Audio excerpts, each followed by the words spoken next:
ये ज्योग्राफी की चौथी क्लास है, जिसमें आज हम हमारी पृथ्वी और उसका परिचय पढ़ेंगे। ठीक है। और पिछली क्लास में आपने सौरमंडल के बारे में पढ़ा था, सूर्य और उनके ग्रहों, पृथ्वी के अलावा जो अन्य ग्रह हैं उसके विषय में। ठीक है। तो आज किसके विषय में पढ़ना है? पृथ्वी के विषय में पढ़ना है।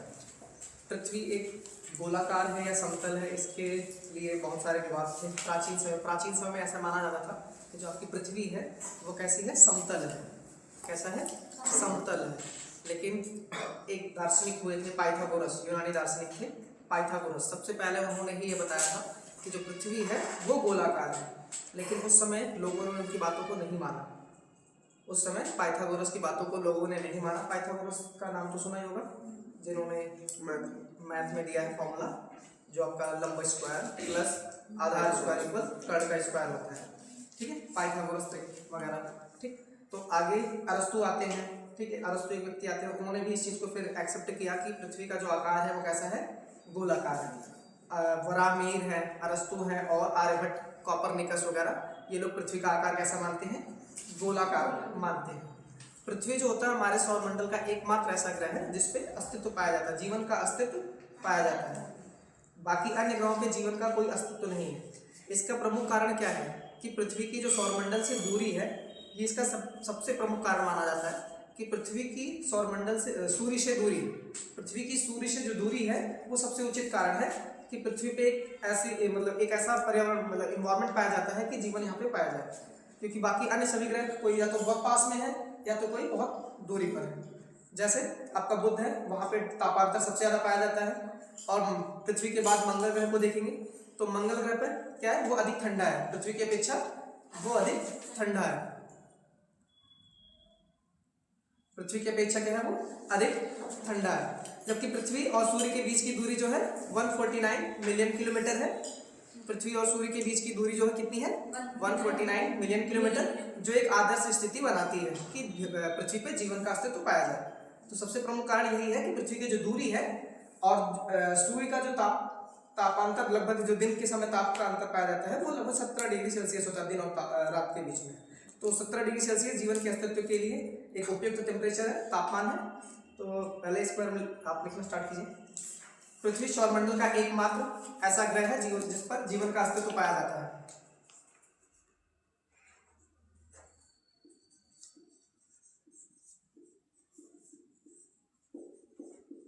एकमात्र ग्रह है जिस पर जीवन का अस्तित्व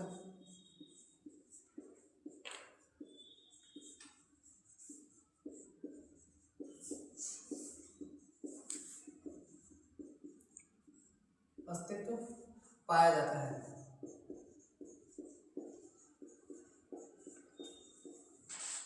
पृथ्वी की सूर्य से दूरी कितनी है? 49 मिलियन।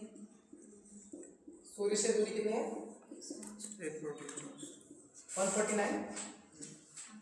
149 million kilometre. ठीक है। पृथ्वी पर जो जल है कितना परसेंट है? 71%, 71%, लगभग 71% पृथ्वी पे जल की मात्रा पाई जाती है। ठीक है। जल की मात्रा कितनी है पृथ्वी पर? जल की मात्रा हम लोग लगभग में याद करते हैं, अप्रोक्सीमेट कितना है? 71% के आसपास पृथ्वी पे जल की मात्रा पाई जाती है, 71%। ठीक है। और पृथ्वी की उत्पत्ति जो हुई थी वो लगभग 4.5 बिलियन वर्ष पहले हुई थी। कितने वर्ष पहले हुई थी? 4.5 बिलियन वर्ष पूर्व। इसको लिख लो। पृथ्वी की उत्पत्ति कब मानी जाती है? पृथ्वी की उत्पत्ति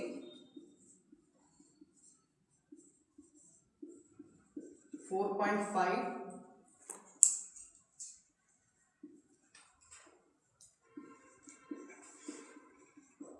बिलियन वर्ष पूर्व है। ठीक है। याद रखना, ये पूछा था कि पृथ्वी की उत्पत्ति कब हुई थी या सूर्य की सौरमंडल की उत्पत्ति कितने समय पहले हुई थी, याद है ना? और ब्रह्मांड की उत्पत्ति कब हुई थी? 3 डेटा है, 13.6, 4.6 अरब वर्ष, एक है 13.6 अरब वर्ष, 13.7 बोलते हैं उसको, 13.7 अरब वर्ष पूर्व, और एक है 4.6 अरब वर्ष पूर्व, और पृथ्वी की उत्पत्ति जो है 4.5 बिलियन वर्ष पूर्व। 3 डेटा है, तीनों को आप नंबर भी याद रहेगा तो आप एलिमिनेट कर लोगे एग्जाम में, बट मेंस में आपको याद करना पड़ेगा इसकी लिखने के लिए। तो याद रखना कि सौरमंडल की उत्पत्ति 4.6 अरब वर्ष पूर्व हुई थी, अर्थात 4600 करोड़ वर्ष पहले हुई थी। पृथ्वी की उत्पत्ति लगभग 4.5 बिलियन वर्ष पूर्व माना जाता है, और आपके ब्रह्मांड की उत्पत्ति 13.7 अरब वर्ष पूर्व हुई थी। ठीक है, और इस चैप्टर में हमें आगे पढ़ना क्या है कि जो आपका परिक्रमण काल होता है, परिभ्रमण काल होता है, या गोधूलि वेला जो सूर्यास्त के बाद और रात के पहले का समय जो होता है उसे गोधूलि वेला बोलते हैं। जब गाय लौट कर आती है तो गायों के पैरों से क्या होता है, धूल उड़ता है, इसीलिए उस टाइम को क्या बोलते हैं, गोधूलि वेला बोलते हैं। ठीक है, उषा काल के विषय में हमें इसमें पढ़ना है इस चैप्टर में, आगे का टॉपिक है। पृथ्वी की आकृति हेडिंग डालो।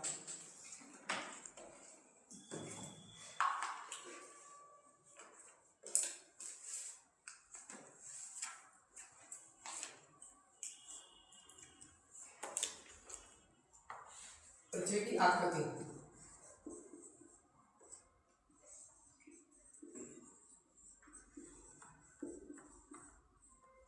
इसके विषय में लोगों दार्शनिकों के मध्य, विद्वानों के मध्य काफी ज्यादा मतभेद था कि पृथ्वी की आकृति समतल है या गोलाकार है या कैसा है या लगभग गोलाकार है।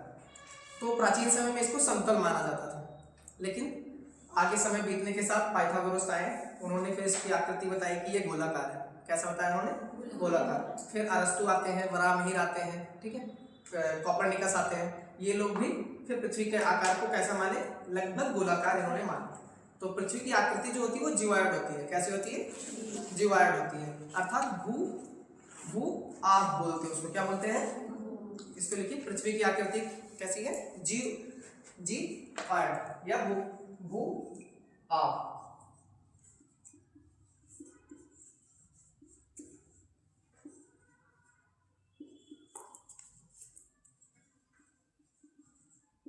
जिवायड, इसी को हम लोग क्या बोलते हैं, इसी को क्या बोलते हैं, लध्वक्ष गोलाभ बोलते हैं। क्या बोलते हैं, लध्वक्ष गोलाभ।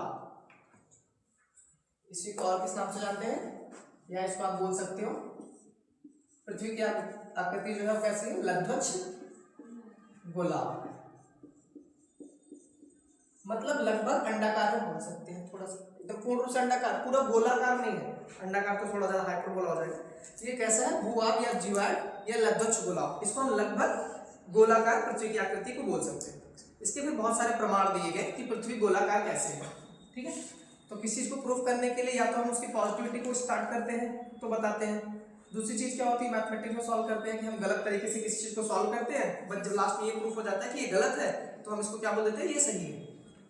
जैसे आपने परिमेय संख्या वाले चैप्टर में पढ़ा होगा मैथ में कि √2 परिमेय संख्या है कि नहीं है, तो पहले उसको गलत प्रूफ करते हैं, बाद में बोल देते हैं कि ये गलत है, फिर मतलब इसका सही क्या होगा। ठीक, तो इसमें अगर पृथ्वी की आकृति गोलाकार होती तो क्या होता, पृथ्वी की आकृति अगर गोलाकार होती, जो सूर्य है पृथ्वी के सभी भागों में एक समय सूर्यास्त भी होता, उसी समय सूर्योदय भी होता। ठीक है, पृथ्वी अगर गोलाकार होती, समतल होती तो एक ही समय में क्या होता, दिन, सूर्योदय और सूर्यास्त दोनों सेम टाइम पे होता।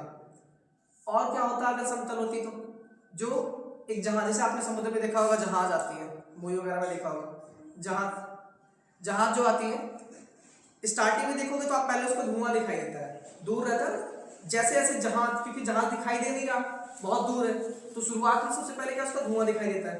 फिर जैसे जैसे जहाज क्षितिज के पास आती है, क्षितिज क्या होता है, जहां पे पृथ्वी और आसपास मिलते हुए दिखाई देते हैं, क्षितिज किसे कहा जाता है, एक क्षितिज होता है, एक क्षैतिज होता है। ठीक है, दो अलग अलग चीजें हैं, ध्यान रखें, क्षितिज, ये आपका क्षितिज है, और एक क्षैतिज होता है। क्षितिज होता है जहां पे आकाश और पृथ्वी एक दूसरे से मिलते हुए दिखाई देते हैं। ठीक है, जबकि क्षैतिज क्या होता है, हॉरिजॉन्टल। ठीक है, जो समांतर रेखा जैसे खींची जाती है, इस रेखा को क्या बोलते हैं, क्षैतिज बोलते हैं, और इस रेखा को क्या बोलते हैं, ऊर्ध्वाधर रेखा बोलते हैं या वर्टिकल लाइन बोलते हैं। ठीक है, तो अगर आपका पृथ्वी समतल होता तो जहाज सेम और जहाज का जो धुआं होता है दोनों एक साथ दिखाई देते हैं। अगर समतल होता तो बराबर दिखाई देता ना, लेकिन समतल नहीं, इससे क्या प्रूफ होता है कि पृथ्वी जो है गोलाकार है। अगर गोलाकार नहीं होती तो जहाज और जहाज का धुआं एक साथ हमें दिखाई देता दूर से ही, बट गोलाकार ऐसा प्रूफ होता है कि जहाँ पहले धुआं दिखाई देता है, फिर आपका जहाज बाद में दिखाई देता है थोड़े समय के बाद, तब इससे हम बोल सकते हैं कि पृथ्वी लगभग गोलाकार अवस्था में है। ये दूसरा कारण होता है कि पृथ्वी की आकृति गोलाकार कैसे प्रूफ कर सकते हैं। तीसरा क्या है कि जब चंद्र ग्रहण होता है, क्या है, चंद्र ग्रहण जब होता है तो चंद्र ग्रहण के समय भी पृथ्वी, चंद्र ग्रहण कब होता है, जब सूर्य और चंद्रमा के बीच में पृथ्वी आ जाती है, ठीक है। और चंद्र ग्रहण जो होता है हमेशा कब होता है, पूर्णिमा के समय होती है। कब होती है, पूर्णिमा के समय होती है।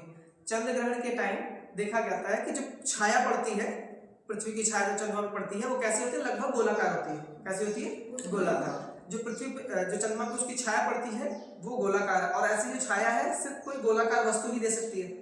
समतल वस्तु कैसे देगी छाया, छाया कब बनेगा, जब बगल से, जैसे कि आपका सूर्य है, ठीक है, सन, और यहाँ पे आपकी पृथ्वी है और यहाँ पे चंद्रमा है, तो यहाँ से प्रकाश आएगी, निकल जाएगा सीधे, क्योंकि पृथ्वी की आकृति ज्यादा बड़ा, ठीक है। तो ये पूरा एरिया क्या हो जाएगा, इसको हम प्रच्छाया बोलते हैं। क्या बोलते हैं, प्रच्छाया, उम्रा, मतलब जहाँ पे एकदम डार्क लगता है, यहाँ पे सूर्य का प्रकाश नहीं आ पाता।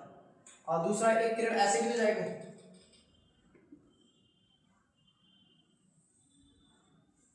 तो ये वाला जो क्षेत्र होता है इसको बोलते हैं उपछाया बोलते हैं, पेरुम्बरा, ठीक है।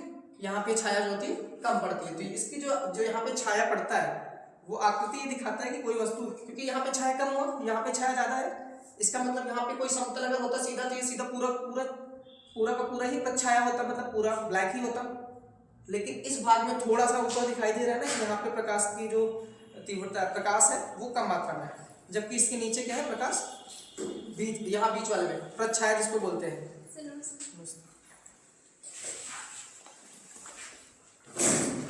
यहाँ पे प्रकाश जो है वो अधिक मात्रा में रहता है, और यहाँ पे प्रकाश क्या होता है, कम मात्रा में रहता है। इसको क्या बोलते हैं, प्रच्छाया बोलते हैं, और इसको क्या बोलते हैं, उपछाया। इसको बोलते हैं उम्ब्रा और इसको पेरुम्बरा बोलते हैं, ठीक है। इससे हमें प्रूफ होता है कि पृथ्वी की आकृति कैसी है, वो गोलाकार, ठीक। अगला एक व्यक्ति होता है जिसका नाम है मैगलेन। क्या नाम है, मैगलेन, जो 1520 ईस्वी में पूरी पृथ्वी का चक्कर लगाने के लिए निकलता है। उन्होंने इस बात को बताया था कि पृथ्वी की जो आकृति है वो कैसी है, गोलाकार है। इसको लिख लेना, उनका नाम है। 1520 में एक व्यक्ति आते हैं जिनका नाम है मैगलेन।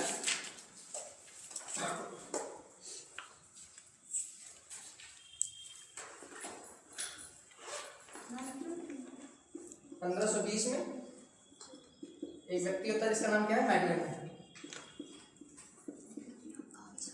इसने क्या किया था, परिमहासागरीय यात्रा, ठीक है।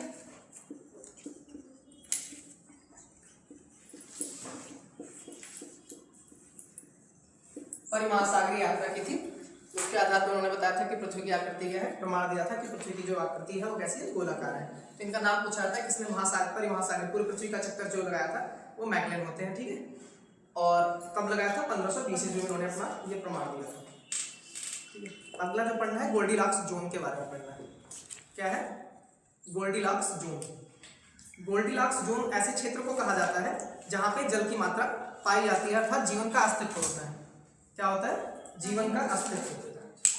ऐसे तारों के आसपास का ऐसा कोई भी क्षेत्र जहां पे पृथ्वी के समान, जो पृथ्वी के समान जिसपे जीवन का अस्तित्व हो, पृथ्वी पे जीवन पाया जाता है ना, उसी के समान कोई भी अन्य क्षेत्र जहां पे जीवन का अस्तित्व हो, अर्थात जल की मात्रा तो होनी चाहिए जीवन के अस्तित्व के लिए, क्योंकि जीवन का अस्तित्व कैसे होगा, ऑक्सीजन की उत्पत्ति वाटर के रिएक्शन से होता है, ठीक है। H2O होता है ना वाटर का फॉर्मूला, तो वहां से ऑक्सीजन की उत्पत्ति हुई होगी, ऐसा माना जाता है। क्या अच्छा, तो जीवन की उत्पत्ति के समय क्या ऑक्सीजन थी, क्वेश्चन पूछा जाता है, आया भी सर प्रीवियस ईयर क्वेश्चन में। जीवन की उत्पत्ति जब हुई थी तो क्या उस समय ऑक्सीजन मौजूद था, ये क्वेश्चन पूछा गया है। ऑक्सीजन उस समय नहीं था जब जीवन की उत्पत्ति, ब्रह्मांड की उत्पत्ति जब हुई, तो जीवन की उत्पत्ति के समय, जब जीवन की उत्पत्ति होने वाली थी, उस समय ऑक्सीजन आपके पृथ्वी पर मौजूद नहीं था, ठीक है।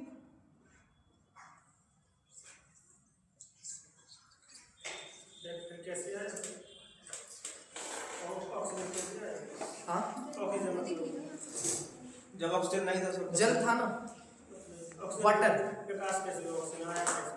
वाटर है। वाटर का फॉर्मूला क्या होता है, H2O, ऑक्सीजन उसमें रहता है, उसके विघटन के फलस्वरूप वो एक धीरे धीरे प्रोसेस होती है, ठीक। अगला क्या है, गोल्डीलॉक्स जोन।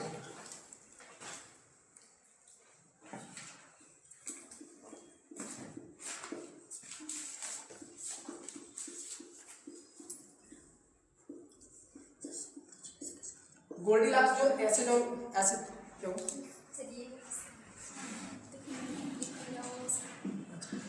गोल्डीलॉक्स जोन ऐसे क्षेत्र को कहा जाता है जो तारों के पास का एक ऐसा क्षेत्र है जहां पर जल की मात्रा या जीवन का अस्तित्व पाया जाता है। ठीक है, उस क्षेत्र को क्या कहा जाता है? Goldilocks zone.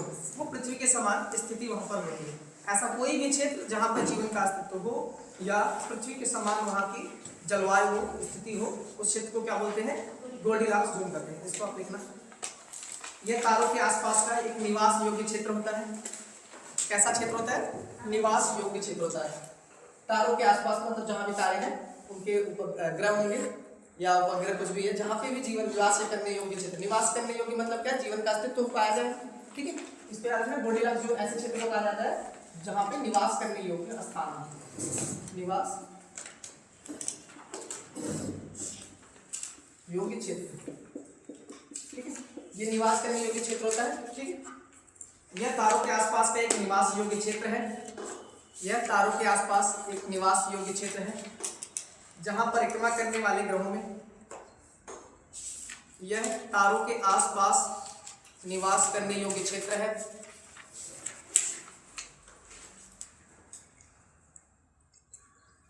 यह तारों के आसपास एक निवास योग्य क्षेत्र है, निवास करने योग्य क्षेत्र है जहां परिक्रमा करने वाले ग्रहों में, जहां परिक्रमा करने वाले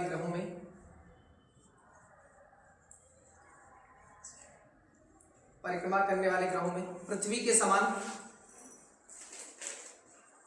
जल के तरल अवस्था में पाए जाने की संभावना है। पृथ्वी के समान जल के तरल अवस्था में पाए जाने की संभावना। पृथ्वी के समान जल भी तरल अवस्था में होता है।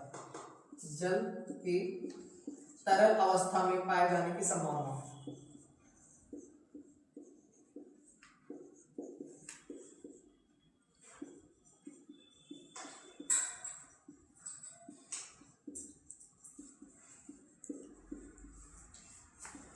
ऐसे क्षेत्र को गोल्डीलॉक्स जोन कहा जाता है। तो ये पूछा गया क्वेश्चन है, गोल्डीलॉक्स जोन किसे कहते हैं या कौन सा ऐसा क्षेत्र है जो गोल्डीलॉक्स जोन के अंतर्गत आता है। तो याद रखना, ऐसा कोई भी क्षेत्र जहाँ पे निवास करने योग्य स्थान हो और उसके साथ वो पृथ्वी के समान वहाँ पे जल भी जो हो वो द्रव अवस्था लिक्विड फॉर्म में होना चाहिए। ठीक है, जल जो होना चाहिए तरल अवस्था में होनी चाहिए, नहीं तो बर्फ के रूप में भी है बहुत सारे। जैसे आप पृथ्वी के बाद जितने भी ग्रह मिलेंगे आपको वहाँ पे सब क्या है? गैसियस स्टेट में है। मान लो बृहस्पति इसके आगे, बट आगे वाले जो क्षेत्र है वो बहुत अधिक ठंडा है, तो वहाँ पे क्या होगा? बर्फ अवस्था में हो सकता है, किसी और फॉर्म में होगा, लेकिन जल जो होना चाहिए वो तरल अवस्था में होना चाहिए। ऐसे क्षेत्र को ही क्या बोला गया है? गोल्डीलॉक्स जोन या गोल्डीलॉक्स क्षेत्र के नाम से जाना जाता है। ये क्वेश्चन पूछा गया है। ठीक है, इसको याद रखना, इसे गोल्डीलॉक्स जोन कहते हैं। एमसीक्यू में पूछा गया। अगला है पृथ्वी की विशिष्टता। पृथ्वी के बारे में यहाँ पे थोड़ा और प्रैक्टिस है जो डायरेक्ट एमसीक्यू में आएंगे।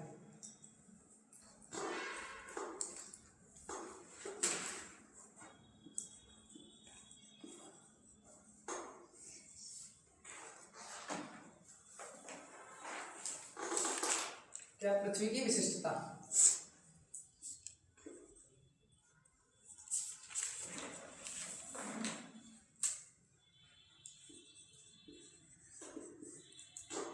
पृथ्वी की विशिष्टता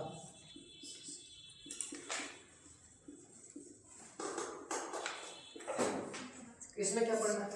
पृथ्वी जो होता है, एक तो विशिष्टता का मतलब इसकी विशेषताएं हमें बतानी है कि पृथ्वी के बारे में क्या क्या है। पृथ्वी, अच्छा आकार वाले में एक चीज ध्यान रखना, तो आगे बताएंगे परिभ्रमण के टाइम में। ठीक है, पृथ्वी का जो व्यास होता है वो कितना है या ध्रुवों का व्यास कितना है वो परिक्रमण के साइड टाइम में लिखेंगे। ठीक है, पृथ्वी का व्यास कितना होता है? 12,756 किलोमीटर, और ध्रुवों पर उसका व्यास कितना होता है? 44 किलोमीटर कम होता है इससे। ठीक है, तो 44 माइनस कर दोगे तो कितना बचेगा? 12,756 में 44 माइनस करेंगे कितना बचेगा? 12,712।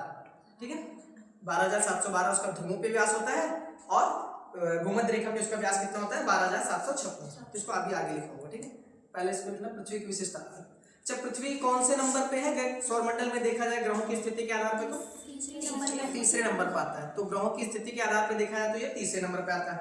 और इसकी क्या विशेषता है कि यह द्रव्यमान आकार के आधार पे देखा जाए तो कौन से नंबर पे आता है? आकार के आधार पे, पहले बृहस्पति, शनि, अरुण, वरुण, फिर पृथ्वी। तो पृथ्वी का स्थान कौन सा आकार के आधार पे? 5वें स्थान पे। और ये भी पूछा गया कि पृथ्वी आकार के आधार पे कौन से नंबर पे है, या पृथ्वी की पोजीशन तीसरे नंबर पे है। ये दोनों पूछे गए, ठीक है, स्टेटमेंट में दिए गए थे शायद। और पृथ्वी किन किन ग्रहों के बीच में स्थित है, ये भी पूछा गया है। शुक्र और मंगल के बीच में स्थित है। पृथ्वी के समान आकार का कौन सा ग्रह है? पृथ्वी के समान आकार का शुक्र ग्रह, अगर आकार की बात। लेकिन पृथ्वी के समान अपने अक्ष पे झुकाव की बात करेंगे तो मंगल आएगा, जो 23.5 डिग्री के आसपास झुका हुआ है। इसीलिए मंगल ग्रह में भी ऋतु परिवर्तन क्या होता है? समान, पृथ्वी के समान ही होता है, ठीक है। अपने अक्ष पे समान दोनों ग्रह झुके हुए हैं, इसलिए दोनों पे ऋतु परिवर्तन, मतलब ऋतुएं जो परिवर्तित होती हैं वो एक समान अवस्था में होती है। वो सूर्य और पृथ्वी और मंगल ग्रह की बात होती है। इसमें आप लिखना पृथ्वी, शुक्र और मंगल ग्रह की कक्षाओं में के मध्य स्थित है। पृथ्वी किसके मध्य में स्थित है? शुक्र और वह मंगल के बीच में स्थित है, ठीक है, के बीच स्थित है। ये याद रखना, ठीक है, ये तो सिंपल है। इसके बाद आकार के आधार पे कौन सा नंबर है? आकार में 5वां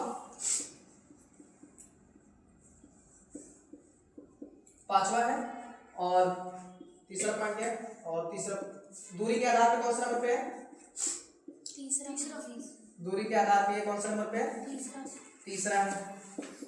सूर्य से दूरी कितनी है बताओ, इसको कई बार बता चुका हूं। 149 मिलियन किलोमीटर। सूर्य से दूरी कितनी है? 149 मिलियन किलोमीटर। 149 मिलियन किलोमीटर, ठीक है, इसको याद रखना क्योंकि ये क्या है। अच्छा, 149 मिलियन किलोमीटर को हम किस मात्रक के रूप में जानते हैं? इसका क्या नाम है? इसको हम एक खगोलीय इकाई भी कहते हैं। क्या बोलते हैं? खगोलीय इकाई। एक पारसेक कितना होता है? अभी इस बार आरओ में जो 27 जुलाई को हुआ था उसमें पारसेक की डेफिनेशन दी गई, पूछा गया 27 जुलाई को हुआ था ना आरओ, उसमें पारसेक के बारे में पूछा था। उसके पहले क्या पूछा था?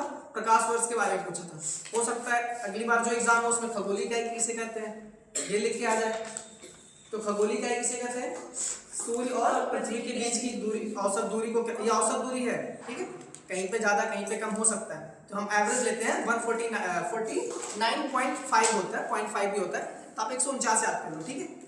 149.5 मिलियन किलोमीटर होता है, इसी को आप क्या बोलते हैं? खगोलीय इकाई बोलते हैं। लेकिन जब एग्जाम में अगर ये आएगा तो ऐसा नहीं लिखा मिलेगा, हो सकता है 10 की पावर में लिखा मिले, तो आप इसको 10 की पावर में कन्वर्ट कर देना, क्योंकि 1 मिलियन में कितने जीरो होंगे? 6 जीरो ये होंगे। वो किलोमीटर में, अगर मीटर में आंसर रहेगा तो 3 जीरो और बढ़ा देना, तो 6 3 9। और अगर हम पॉइंट को आगे बढ़ाएंगे तो यहाँ पे आएगा 9 2 11। तो ऑप्शन में हो सकता है 1.49 इंटू 10 की पावर 11 मीटर लिखा मिले। और अगर एक प्रकाश वर्ष की बात करते हैं तो कितना होता है? एक प्रकाश वर्ष जो होता है वो 9.46 इंटू 10 की पावर 15 मीटर होता है, वो मीटर में। ये पावर 11 है, 11 उसका पावर 15 है, और उसके पहले क्या लिखा? 9.46 इंटू 10 की पावर 15 मीटर। अगर पारसेक की बात की, अच्छा, सबसे बड़ी दूरी मापने की इकाई क्या है? पारसेक है, ये भी याद रखना है, तो पूछा गया है, ठीक है। और पारसेक की जो वैल्यू होती है वो कितना होती है? 3.08 इंटू 10 की पावर 16 मीटर होता है। तो इसको एक बार फिर से लिख लो साइड में, क्योंकि ये भूल जाते हैं बार बार। 1 लाइट ईयर इक्वल क्या होता है? 9.46 इंटू 10 की पावर 15 मीटर, मीटर है, ठीक है। दूसरा क्या है? 1 एस्ट्रोनॉमिकल यूनिट, मतलब एयू, खगोलीय इकाई जो बोलते हैं, वो आपका हो जाएगा 1.49 इंटू 10 की पावर 11 मीटर। और तीसरा आपका जो है एक पारसेक है। एक पारसेक कितना होता है? इसको या तो बोलते हैं 3.26 लाइट ईयर, ठीक है, लाइट ईयर में बोल सकते हैं, या इसकी पूरा जब मल्टीप्लाई करेंगे लाइट ईयर से तो क्या आएगा? 3.08 इंटू 10 की पावर 16 मीटर, ठीक है, कितना होता है? तो ये भी याद रखना, ठीक है, पूछा जाता है तीनों में से, रिपीट होता है बार बार, कोई ना कोई आएगा। आएगा ही। या तो डायरेक्ट पूछ लेगा सबसे दूरी मापने की सबसे बड़ी इकाई क्या है, तो दूरी मापने की सबसे बड़ी इकाई क्या होती है, पारसेक होती है, और उसकी वैल्यू जो है वो सबसे इंपॉर्टेंट है, ठीक है, वो याद रखना। और सूर्य से पृथ्वी की जो स्थिति है वो उसको एक आदर्श स्थिति प्रदान करती है जीवन के लिए। सूर्य से पृथ्वी की जो दूरी है वो एक ऐसी स्थिति, आदर्श स्थिति प्रदान करती है कि यहाँ पे जीवन पाया जाए। कितना होता है, 149 मिलियन किलोमीटर दूर होता है। सूर्य से पहले जितने भी ग्रह हैं, पृथ्वी से पहले जितने भी ग्रह हैं वहां पे क्या है, या तो वो ज्यादा, पृथ्वी से पहले वाले जितने भी ग्रह सब गर्म अवस्था में, शुक्र हो गया, बुध हो गया, दो ही है। जबकि पृथ्वी के बाद वाला जो मंगल ग्रह है वहां से वो अधिक ठंडा होना स्टार्ट हो जाता है। तो अधिक ठंडा होना या अधिक गर्म होना जीवन के अस्तित्व के लिए उचित नहीं है, एक आदर्श स्थिति नहीं होती है, ठीक। तो अगला पॉइंट लिखना, पृथ्वी न तो शुक्र के समान अधिक गर्म है और न ही मंगल या अन्य बाहरी ग्रहों के समान। पृथ्वी शुक्र के समान न तो अधिक गर्म है और न ही मंगल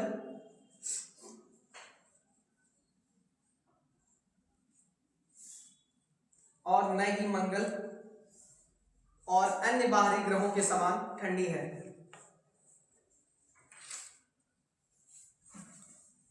अन्य बाहरी ग्रहों के समान ठंडी है।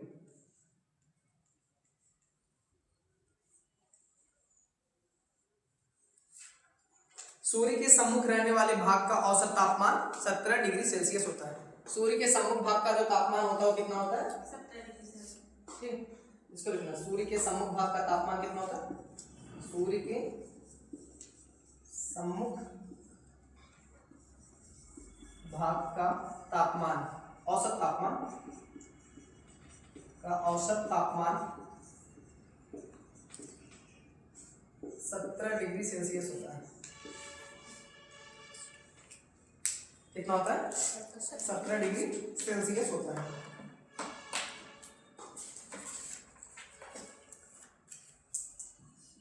पृथ्वी अपनी अक्ष पे घूर्णन करती है, ठीक है, पृथ्वी जो है अपने अक्ष पे घूर्णन करती है। जब घूर्णन गति जो होती है उसको हम और किस नामों से जानते हैं, परिभ्रमण बोलते हैं, उसी को हम लोग क्या बोलते हैं, दैनिक गति बोलते हैं। 3 नामों से जानते हैं, एग्जाम में पूछा गया है तीनों क्वेश्चन, ठीक है, मतलब नाम चेंज करके अलग अलग करके, हिंदी वालों के लिए। इंग्लिश में तो क्या बोलते हैं, रोटेशन, ठीक है, हिंदी में कंफ्यूजन होता है कि 3 नामों से इसको जानते हैं। एक घूर्णन गति हो जाएगी, दूसरा परिभ्रमण हो जाएगा, तीसरा इसको हम दैनिक गति बोलते हैं, ठीक है। तो अगला पॉइंट लिखना, पृथ्वी अपनी अक्ष पर घूर्णन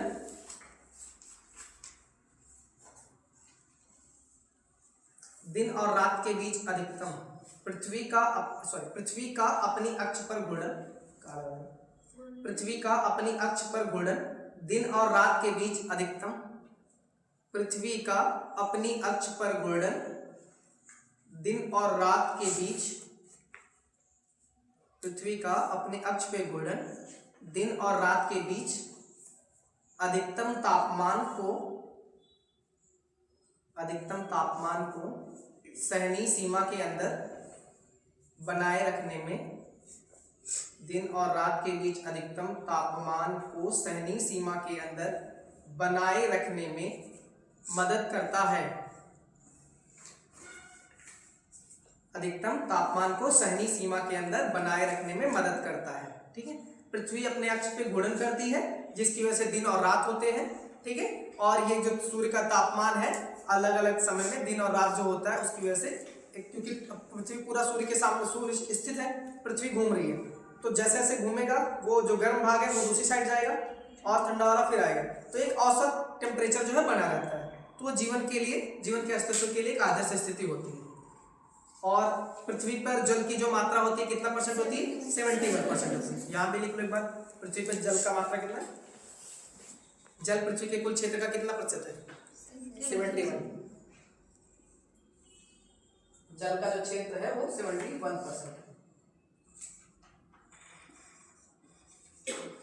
जल कितना है, 71% है, लगभग हम 3/4 बोल देते हैं, ठीक है। कितना है, 3/4 भाग पृथ्वी पे जल की मात्रा पाई जाती है। अभी तक जितना लिखी हुई है सारा पूछा गया क्वेश्चन है, ठीक है।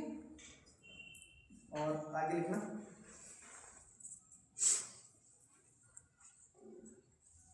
वायुमंडल में ऑक्सीजन की उपस्थिति ने पृथ्वी पर जीवन को संभव बनाया। वायुमंडल में ऑक्सीजन की उपस्थिति ने पृथ्वी पर जीवन को संभव बनाया।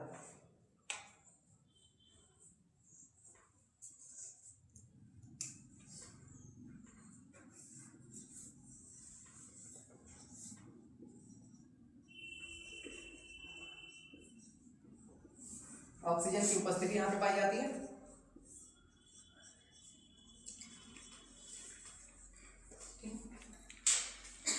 चलो जिससे पूछूंगा वो भी बताना प्लीज, ठीक है। साइंस वाले मत बोलना, साइंस वाले मत बोलना, ठीक है, जो आपको आता ही होगा।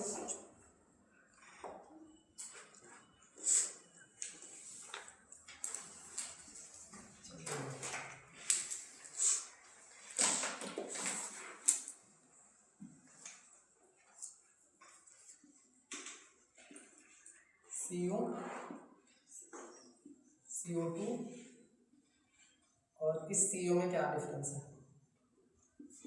तीनों का नाम बताना है, ठीक है। आप बताइए भैया। थर्ड वाला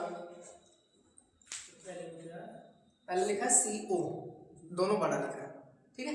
दूसरे में CO2 लिखा है, तीसरे में लिखा है CO लिखा है लेकिन एक छोटा O लिखा है, बड़ा C लिखा है। आप थर्ड वाला बताना, थर्ड क्या है।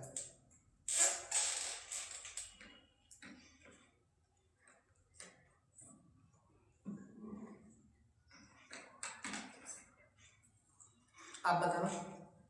कार्बन डाइऑक्साइड, थर्ड वाला कार्बन मोनोऑक्साइड, ठीक है। आप बताना।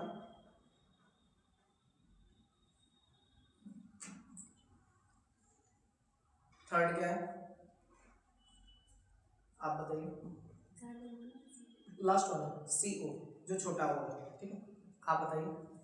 कोई दिक्कत नहीं है यार, चलिए। आप साइंस है नहीं तो कोई दिक्कत नहीं है, साइंस वाले नहीं बताएंगे तो फिर दिक्कत है। आप कोबाल्ट साइंस तभी लग रहा था, ठीक है। CO को क्या बोलते हैं, इसको लास्ट वाले को कोबाल्ट बोलते हैं, मतलब थोड़ा बहुत कंफ्यूजन होता है लोग। नीचे वाले को CO बोलते हैं, CO मतलब कोबाल्ट है, कार्बन डाइऑक्साइड है ऊपर वाला, उसके बाद क्या है कार्बन मोनोऑक्साइड, ठीक है। ऊपर वाला क्या है कार्बन मोनोऑक्साइड, इसको लिख लो साइड में कहीं पे। ध्यान देना, कैपिटल हो रहेगा तो आपका मोनो में चला जाएगा मोनोऑक्साइड, लेकिन छोटा हो रहेगा तो क्या रहेगा कोबाल्ट रहेगा।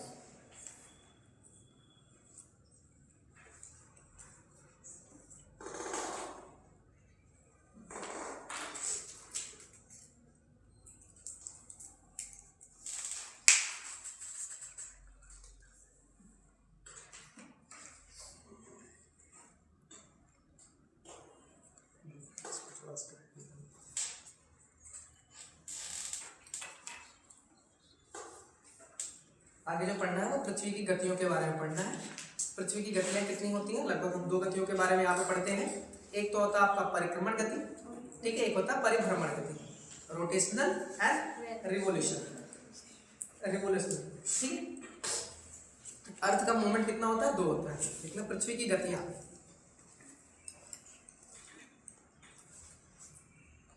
एक होता है आपका रोटेशन, दूसरा हो जाएगा रिवोल्यूशन, ठीक है। अर्थ मूवमेंट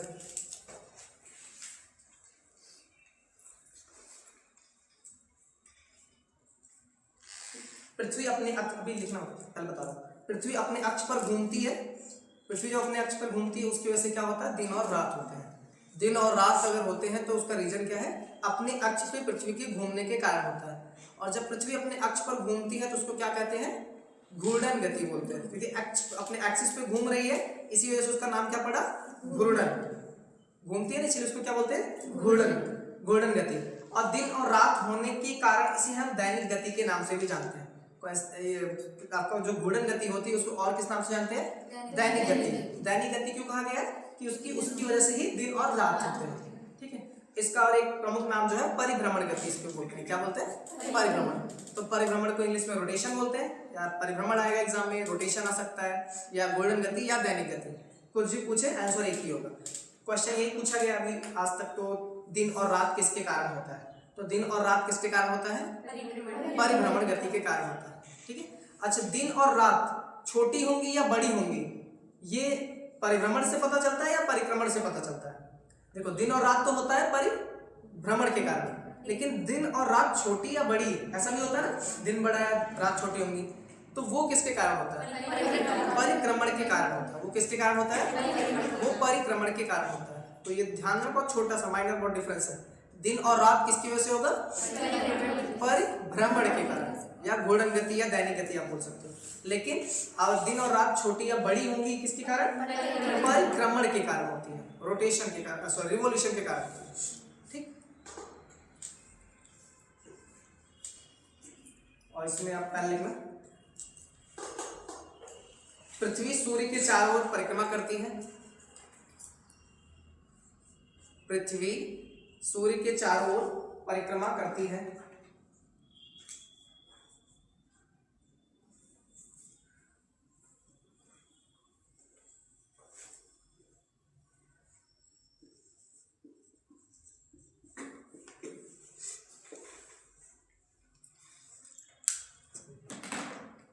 पृथ्वी सूर्य के चारों ओर परिक्रमा करती है और चंद्रमा पृथ्वी के चारों ओर परिक्रमा करता है। और चंद्रमा पृथ्वी के चारों ओर परिक्रमा करता है।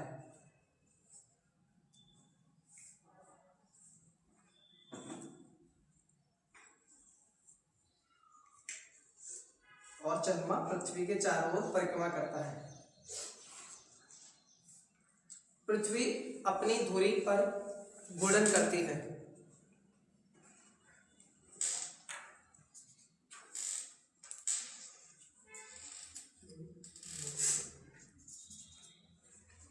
बाद में करते हुए पूछा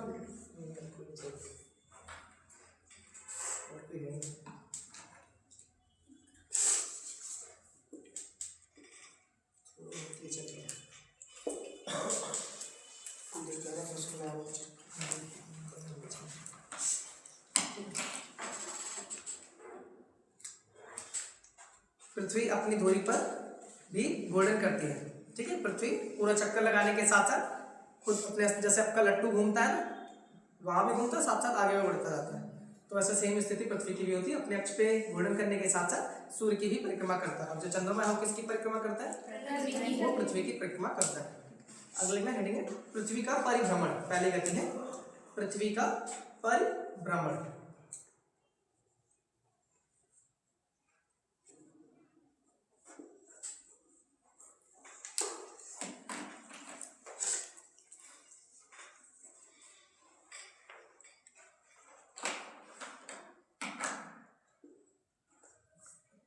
पृथ्वी का परिभ्रमण।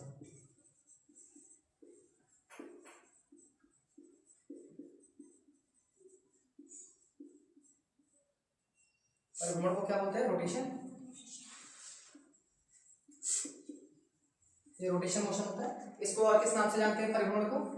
इनको हम दैनिक गति बोलते हैं। देखो, अगर अन्य नाम इसका पता रहेगा तो आप डिफिनेशन खुद ही बना सकते हो, या जो भी क्वेश्चन पूछा जाएगा आप उसको आसानी से टैकल कर सकते हो। दैनिक गति, दैनिक गति से क्या तात्पर्य होता है? दिन और रात का होना। दिन व रात का होना। दिन और रात किसकी वजह से होता है? मतलब दिन और रात होता है इसलिए दैनिक गति कहते हैं। किसकी वजह से होता है? परिभ्रमण के कारण होता है। इसी को हम और किस नाम से जानते हैं? इसको हम घूर्णन गति बोलते हैं। क्या बोलते हैं? घूर्णन गति। किस नाम से जानते हैं? घूर्णन गति के नाम से जानते हैं, या दैनिक गति भी इसे कहा जाता है। क्योंकि पृथ्वी सूर्य के चारों तरफ अपने अक्ष पर किस दिशा में चक्कर लगाता है, सब नहीं बोलेंगे, ठीक है? आप बता सकते हैं प्लीज? पृथ्वी अपने एक्सिस पर किस दिशा में चक्कर लगाती है? पश्चिम से पूर्व। जो पृथ्वी है वो अपने एक्सिस पर पश्चिम से पूर्व की दिशा में चक्कर लगाती है। तो पृथ्वी अपने एक्सिस पर जब पूर्व से पश्चिम दिशा में चक्कर लगाएगा तो सूर्योदय जो होगा आपका किधर होगा? पूर्व साइड में होगा। और सूर्यास्त जो होगा किस साइड में होगा? पश्चिम साइड में होगा। जबकि सूर्य क्या है? स्थिर है। और ऐसा हमें प्रतीत होता है कि सूर्य इधर से निकल रहा है, पूर्व से निकल रहा है और पश्चिम की दिशा में जाके अस्त हो रहा है। ठीक है, आज तो देखना, पृथ्वी अपनी धुरी पर पश्चिम से पूर्व की दिशा में, पृथ्वी के अपनी धुरी पर, पृथ्वी के अपनी धुरी पर पश्चिम से पूर्व दिशा में घूमने को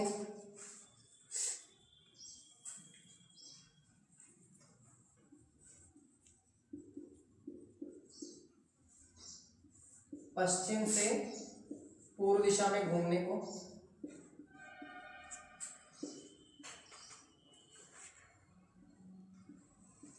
पूर्व दिशा में घूमने को पृथ्वी के पश्चिम से पूर्व दिशा में घूमने को क्या बोलते हैं? परिभ्रमण बोलते हैं। क्या बोलते हैं? परिभ्रमण कहते हैं या पृथ्वी का घूर्णन कहते हैं। इसकी वजह से क्या होता है? दिन और रात होते हैं। तो आप लिखे थे पहले दिन और रात किसकी वजह से होते हैं?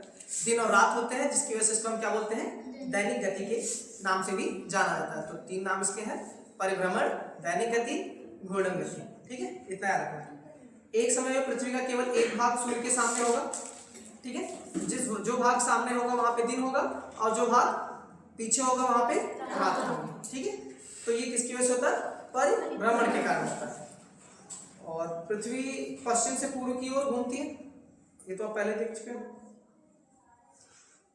अगला है पृथ्वी का परिक्रमण। क्या है? पृथ्वी का परिक्रमण।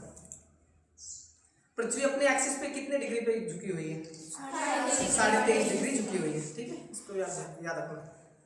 पृथ्वी अपने एक्सिस पे 23.5 डिग्री झुकी हुई है। उसी 23.5 डिग्री पर झुके होने के साथ साथ वो चक्कर भी लगा रही है, अपने एक्सिस पे चक्कर लगा घूम रही है। ठीक है, घूर्णन कर रही है। अगला है पृथ्वी का परिक्रमण।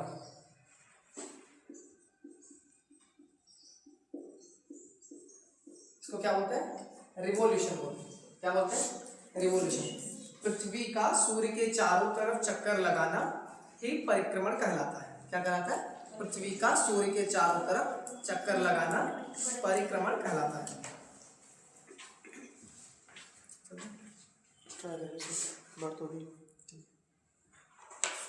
पिछले वाले में एक चीज ऐड कर लेना, साइड में कहीं पे जगह हो। तो जो परिभ्रमण होता है,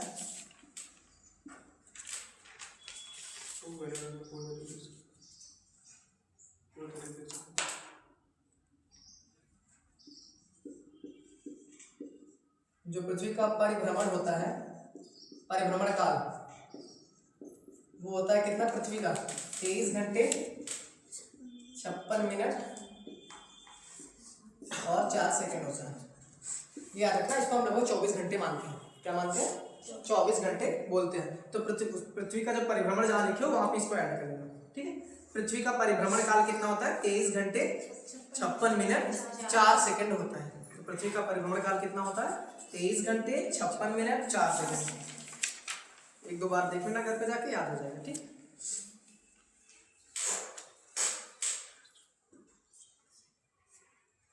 अगला है पृथ्वी का परिक्रमण। सूर्य के चारों तरफ पृथ्वी को चक्कर लगाने की क्रिया या प्रक्रिया को हम क्या बोलते हैं? परिक्रमण बोलते हैं। इसको लिखना, जब पृथ्वी सूर्य की परिक्रमा करती है। अच्छा, पृथ्वी सूर्य की परिक्रमा किस पथ पर करती है? कैसा पथ होता है? जो उसका पथ होता है वो दीर्घवृत्ताकार पथ पे परिक्रमा करता है। ठीक है, किस पथ पे करता है? दीर्घवृत्ताकार पथ पे। तो इसको लिखना, पृथ्वी का परिक्रमण। जब पृथ्वी सूर्य की परिक्रमा करती है,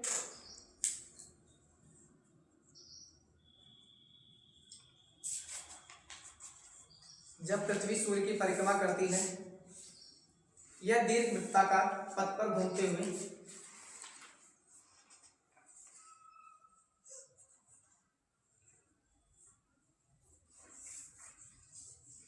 दीर्घवृत्ताकार पथ पर घूमते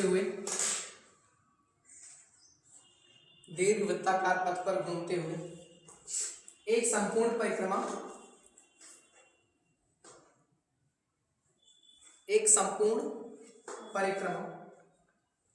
365 कितने दिन में करता है? 365 दिन। ठीक है, कितने दिन में करता है? 1/4 दिन को हम कैलेंडर और पे दिखा नहीं सकते, इसलिए 1/4 को 4 सालों में ऐड करेंगे तो वो कितना निकलता है? तो 1/4 का 4 से गुणा करोगे तो 1 ही बचेगा। एक दिन एक्स्ट्रा जो होता है वो चौथे साल में ऐड कर दिया जाता है, जिसे हम लीप वर्ष बोलते हैं। और वो एक दिन जो ऐड होता है वो किस महीने में होता है? फरवरी। इसीलिए फरवरी का महीना लीप वर्ष में कितने दिन का होता है? 29 दिन का होता है। ठीक है, आगे किसमें लिखना? सामान्यतः एक वर्ष को कितना माना जाता है? 365 दिन। लेकिन जब एक लीप वर्ष होता है तो कितने दिन का होता है? 366 दिन का होता है। ठीक है। और पृथ्वी का जो परिक्रमण काल है, पृथ्वी का परिक्रमण काल 365 दिन 5 घंटे 48 मिनट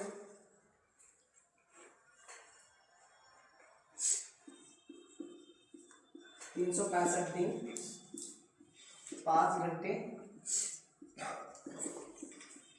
48 मिनट और 46 सेकेंड है आपका। ठीक है। 365 दिन है, 5 घंटे हैं, 48 मिनट है और 46 सेकेंड है। दोनों में थोड़ा थोड़ा डिफरेंस है, देख लेना। ठीक है। उस पर 23 घंटे हैं और इसमें 365 दिन है। और ये लास्ट वाला जो है जुड़ता जाता है तो आपका कितना होता है? 24 हो जाता है। कितने होंगे? 24 घंटे। लास्ट में 5 घंटे 48 मिनट 46 सेकेंड है। 4 से मल्टीप्लाई करेंगे तो लगभग 24 मतलब 24 घंटे आएंगे। 24 घंटे मतलब एक दिन, वही एक दिन जो होता है चौथे महीने में जोड़ दिया जाता है। तो आप अच्छा लीप वर्ष निकालने कैसे निकालते हैं? रीजनिंग में पढ़े होंगे।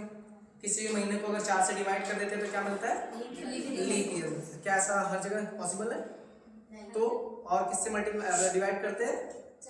400 से भी करते हैं। कोई भी ईयर अगर सेंचुरी ईयर होती है, शताब्दी ईयर होती है, तो उसमें हम क्या करते हैं? 400। किसी व्यक्ति का बर्थडे अगर क्या 4 साल पे आता है? आ सकता है कभी? चौथे साल आता है ना? क्या किसी व्यक्ति का बर्थडे 4 से ज्यादा वर्ष के बाद भी आ सकता है? मतलब 6 साल 7 साल या 8 साल 10 साल ऐसा कुछ होता है? 8 साल पे आ सकता है। ठीक है। जब किसी व्यक्ति का बर्थडे किसी सेंचुरी ईयर के पास में होगा और वो सेंचुरी ईयर क्या हो? लीप ईयर ना हो। जैसे आपका 1896 कटेगा ना? हाँ ठीक है, 4 से कटेगा तो 1896 एक लीप ईयर है। लेकिन क्या 1900 जो है लीप ईयर है? नहीं है। 400 से डिवाइड करेंगे तो नहीं आएगा। तो अगला जो आएगा उसका बर्थडे कब आएगा? 1904 में आएगा। तो टोटल कितने साल का डिफरेंस है? 8 साल का। तो एक समय ऐसा है वहाँ पे उस व्यक्ति का बर्थडे जो है 8 साल बाद आएगा। ठीक है। जब 1900 की कौन सी बताया अभी 1896 के समय जो व्यक्ति रहा होगा उसका बर्थडे अगर 29 फरवरी को रहा होगा तो उसका नेक्स्ट बर्थडे कब आया होगा? 1904 में आएगा। 8 साल बाद आया होगा। ठीक है। अब इसमें लिखना लीप वर्ष तो पता ही है ना 366 दिन का होता है। एक सामान्य वर्ष कितने दिन का होता है? 365 दिन। दिन रात का छोटा या बड़ा होना। ठीक है। अगले हेडिंग दिन और रात का छोटा या बड़ा होना।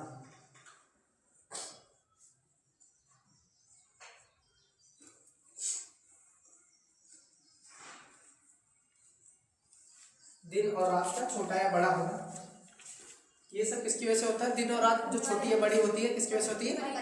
परिक्रमण काल से होती है। साइड में लिख लेना परिक्रमण काल, परिक्रमण। ठीक है। पृथ्वी के परिक्रमण के कारण। तो याद भी रहेगा। तो ये भूलना मत, ये डायरेक्ट पूछा जा सकता है कि दिन और रात छोटी या बड़ी होती हैं परिभ्रमण काल से। तो क्या गलत है? सही है? गलत है। ठीक है। तो ऐसे स्टेटमेंट तो आते ही नहीं वाले। इस बार तो नहीं वाले तो आए थे, तो नहीं वाले में थोड़ा फोकस करना क्या नहीं होता है। अब इसमें लिखना दिन और रात छोटी या बड़ी होती है। इसको पहले देखो फिर जैसे आपका सन ये है और आपका ये दीर्घवृत्ताकार पूरा परिपथ है। ठीक है। अब मान लो पृथ्वी है यहाँ पे, सूर्य को थोड़ा पास में करते हैं यहाँ पे। ये सन हो गया आपका। एक बार पृथ्वी यहाँ पर है, एक स्थिति होगी एक मान, और ये स्थिति में आपको यहाँ पे पृथ्वी बहुत पास में है। ठीक है। पास में है, इसको हम क्या देते हैं ना? 3 जनवरी की तारीख देते हैं। कौन सी तारीख होती है? 3 जनवरी। 3 जनवरी को हम क्या बोलते हैं? उपसौर बोलते हैं। तो यहाँ पे आप लिखना 3 जनवरी और ये पृथ्वी है, अर्थ है आपका। और क्या है? अर्थ। इसको क्या बोलते हैं? उपसौर। तो पृथ्वी यहाँ पर सूर्य पृथ्वी के बहुत नजदीक होता है। तो इसके बीच की दूरी जो होती है कितनी होती है? 147 मिलियन किलोमीटर। 149 एवरेज होता है तो उससे 2 माइनस कर देना। तो आप किसका निकाल सकते हो? उपसौर का निकाल सकते हो। अगर वही 2 ऐड कर देंगे तो किसका निकलेगा? अपसौर का। ठीक है। और यही सेम स्थिति सामने होगी जब सूर्य यहाँ से काफी दूरी पे होगा। ऐसे फिगर तो जाएगी। ठीक है। तो सूर्य जब पृथ्वी से सबसे अधिक दूरी पे होगा उसको हम क्या बोलते हैं? अपसौर। अपसौर बोलते हैं। यहाँ पे पृथ्वी मान लो कि ये क्या है तारीख आपकी 4 जुलाई 4 जुलाई की तारीख को कौन सी स्थिति होती है? अपसौर। अपसौर की स्थिति होती है। ये अपसौर होता है, ठीक है। इसके अलावा कुछ तारीख और पढ़ते हैं हम लोग, जैसे आपका है 21 मार्च, पहले क्या आएगा 21 मार्च। तो 3 जनवरी के बाद सबसे इंपॉर्टेंट दूसरी तारीख क्या होती है?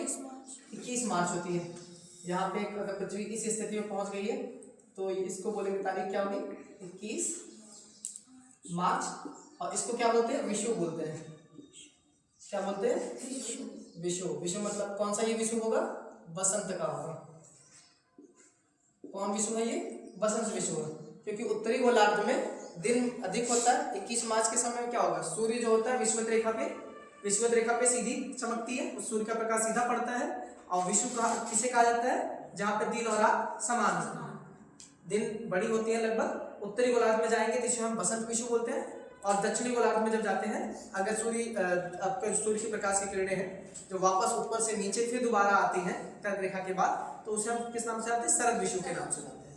किस नाम से जानते हैं? शरद विषुव। तो ये इधर यहाँ पे आपका क्या होगा? 21 मार्च। तो इसके सीधे हम लेते हैं तो 21 मार्च। दूसरी तारीख क्या होगी? 23 सितंबर, ठीक है। 23 सितंबर को क्या होगा? शरद विषुव, इक्विनॉक्स बोलते हैं इसको, ठीक है। 21 मार्च बसंत विषुव रहेगा और 23 सितंबर को क्या रहेगा? शरद विषुव। और मार्च के बाद कौन सा महीना आता है? अब पृथ्वी ऐसे घूम रही है तो मतलब मार्च के बाद इंपॉर्टेंट डेट के हिसाब से पूछो, वैसे तो अप्रैल आता है। यहाँ पे क्या होगा? अगला महीना कौन सा लेंगे? जून का लेंगे। कौन सा है? जून। तो यहाँ पे पृथ्वी पहुंच गई है और ये तारीख है आपकी कौन सी? 21 जून, ठीक है। 21 जून को क्या होता है? सूर्य जो होता है वो कर्क रेखा पर सीधा या लंबवत चमकता है। कर्क रेखा पर, किस पर चमकता है? कर्क रेखा पर सीधे चमकती है सूर्य। इसीलिए इसको हम क्या बोलते हैं? ग्रीष्म अयनांत बोलते हैं।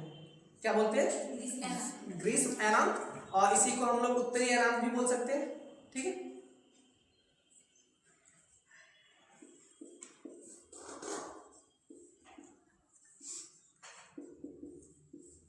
ये 21 जून है, ठीक है। 21 जून के बाद फिर 4 जुलाई आता है। सूर्य यहाँ पर, पृथ्वी आपकी सबसे दूरी हो जाती है, सूर्य से दूरी इसकी बढ़ जाती है।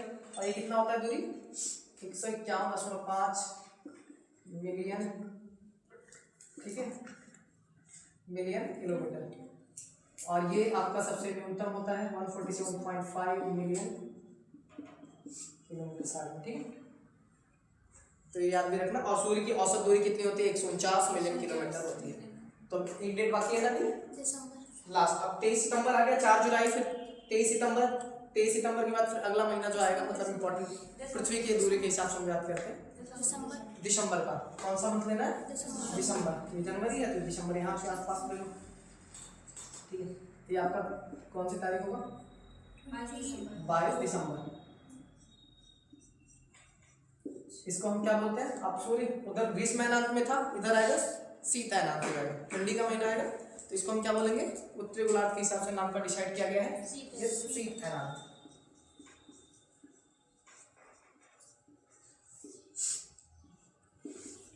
ठीक है, इसको शीत अयनांत के नाम से।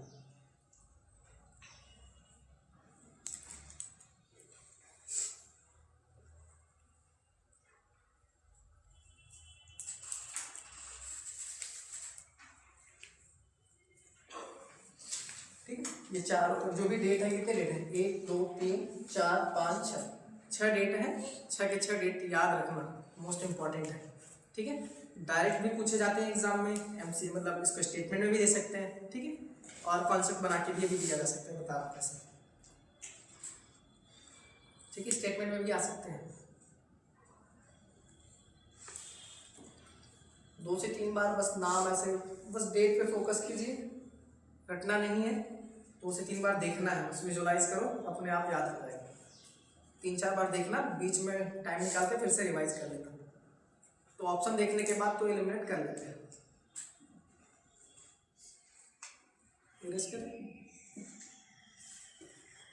अब देखो सूर्य जो है, सबसे पहले हम 21 ये तो दूरी के आधार पे है, तो इसको हमें ज़्यादा यूज नहीं करना है क्योंकि दिन और रात के बारे में पढ़ना है। तो हम सबसे पहले 21 मार्च की तारीख लेते हैं। सूर्य 21 मार्च की तारीख को कहाँ पे होगा? विषुवत रेखा के सीधे ऊपर 90 डिग्री का कोण, सीधे लंबवत चमकेगा। तो सूर्य की प्रकाश की किरणें किस पे सीधे पड़ रही है? विषुवत रेखा पे पड़ रही है। विषुवत रेखीय प्रदेशों के नाम पता है? प्रदेश मतलब यहाँ पे क्या है? देशों के नाम। विषुवत रेखीय प्रदेश जो कहा जाता है, जो सभी देश हैं उनके नाम घर याद कर, घर पे जाके याद कर लेना एक बार, ठीक है? लिखे हो ना, तो उसको याद कर लेना, इंपॉर्टेंट है, पूछा जाता है किन किन देशों से होकर विषुवत रेखा या भूमध्य रेखा होकर गुजरती है। तो विषुवत रेखीय प्रदेश जो है वहाँ पे सूर्य की प्रकाश सीधी चमकती है, तो वहाँ पे दिन बड़े होते हैं, मतलब दिन और रात लगभग, अच्छा जो विषुवत रेखीय प्रदेश होता है यहाँ पे दिन और रात के बीच जो तापांतर होता है वो लगभग समान होता है, समान स्थिति में होता है, क्योंकि वहाँ पे सूर्य की किरणें हमेशा बराबर रहती है। मतलब या तो जब हम 21 मार्च से जाएंगे तो 21 जून आएगा, 21 इसको हम 21 मार्च 22 मार्च भी लिखा मिलता है, 20 मार्च 21 मार्च या 21 जून 22 जून ऑब्लिक लिखा रहता है। तो जैसे हम ऊपर जाएंगे सूर्य की प्रकाश की किरणें यहाँ से सीधे ऊपर जाएंगे तो सूर्य ऊपर उत्तरायण, मतलब सूर्य कैसा होता जाएगा? उत्तरायण होता चला जाएगा उत्तर की स्थिति में। तो यहाँ पे दिन की अवधि बढ़ती जाएगी और जब दिन बढ़ेगा तो रात छोटी होगी। तो आपका जो नॉर्थ पोल होता है, सबसे ऊपर नॉर्थ पोल होता है, वहाँ पे 6 महीने का दिन हो जाता है। और अगर इधर दिन है तो इस साइड में क्या होगा? साउथ में पूरी की पूरी रात होगी। अब फिर 21 जून हुआ, फिर पृथ्वी सूर्य जो है वापस आता है, लेकिन सूर्य वापस नहीं आता, ये पृथ्वी घूमती है, ठीक है? ये बताने के लिए बता रहा हूँ, याद कैसे करते हैं। 21 मार्च से ऊपर गए, 21 जून पहुंचा, अब सूर्य को हम नीचे लाते हैं, ऐसा प्रतीत होता है सूर्य कि अब नीचे आ रहा है। तो सूर्य 21 जून के बाद फिर नीचे आएगा, फिर भूमध्य रेखा मिलेगा कि नहीं मिलेगा वापस, कि सीधे छलांग लगा के यहाँ पहुंच जाएगा? पहले फिर विषुवत रेखा मिलेगा आपको या भूमध्य रेखा मिलेगा। तो फिर अगली तारीख जो आती है आपकी क्या? 23 सितंबर वापस आती है। तो सूर्य 2 बार विषुवत रेखा या भूमध्य रेखा पर सीधा लंबवत चमकता है, 2 बार विषुवत रेखा पे लंबवत चमकता है सूर्य, इसीलिए। जबकि इन पर क्या है? एक बार साल में एक बार आता है 21 जून, ठीक है? और सूर्य यहाँ पर विषुवत रेखा पे वसंत विषुव और शरद विषुव के नाम से 2 बार सीधी लंबवत चमकती है। और इसके बाद फिर ये तारीख 23 सितंबर के बाद नीचे और जाएगा सूर्य। भूमध्य रेखा के बाद क्या मिलेगा आपको? मकर रेखा, मकर रेखा। तो मकर रेखा पे जो विषुवत रेखा सूर्य होता है वो 22 दिसंबर को सीधी चमकती है, लंबवत चमकती है, उसकी सूर्य की प्रकाश जो है सीधी पड़ती है। और बाकी अन्य ऊपर वाले उत्तर स्थिति में क्या होता है? सूर्य की प्रकाश तिरछी जाती है। जब कोई भी चीज ट्रेवल लंबी दूरी ट्रेवल करेगा तो उसकी जो क्षमता होगी, विकिरण ऊर्जा होगी, वो कम हो जाएगी, ठीक है? इस वजह से आपका जो दक्षिणी गोलार्ध होता है, दक्षिणी गोलार्ध में दिन अधिक बड़ी होते हैं और रात छोटी होती है। किस समय?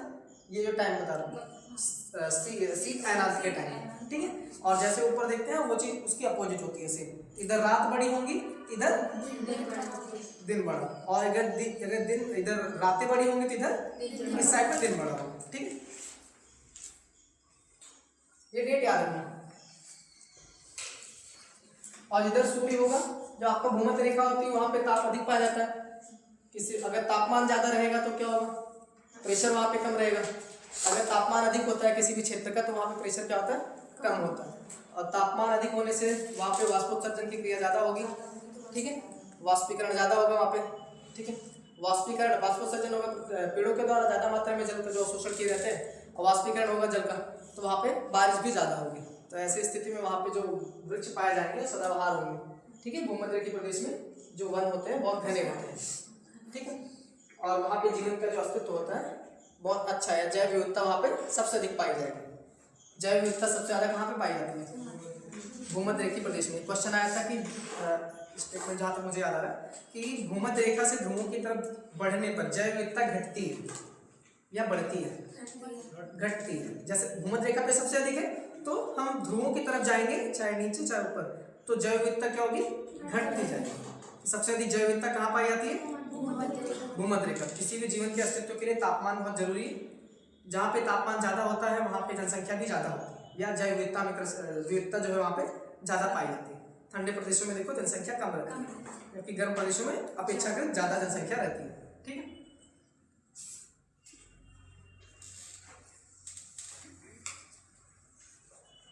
आपको यहाँ पे सूर्य, ठीक है?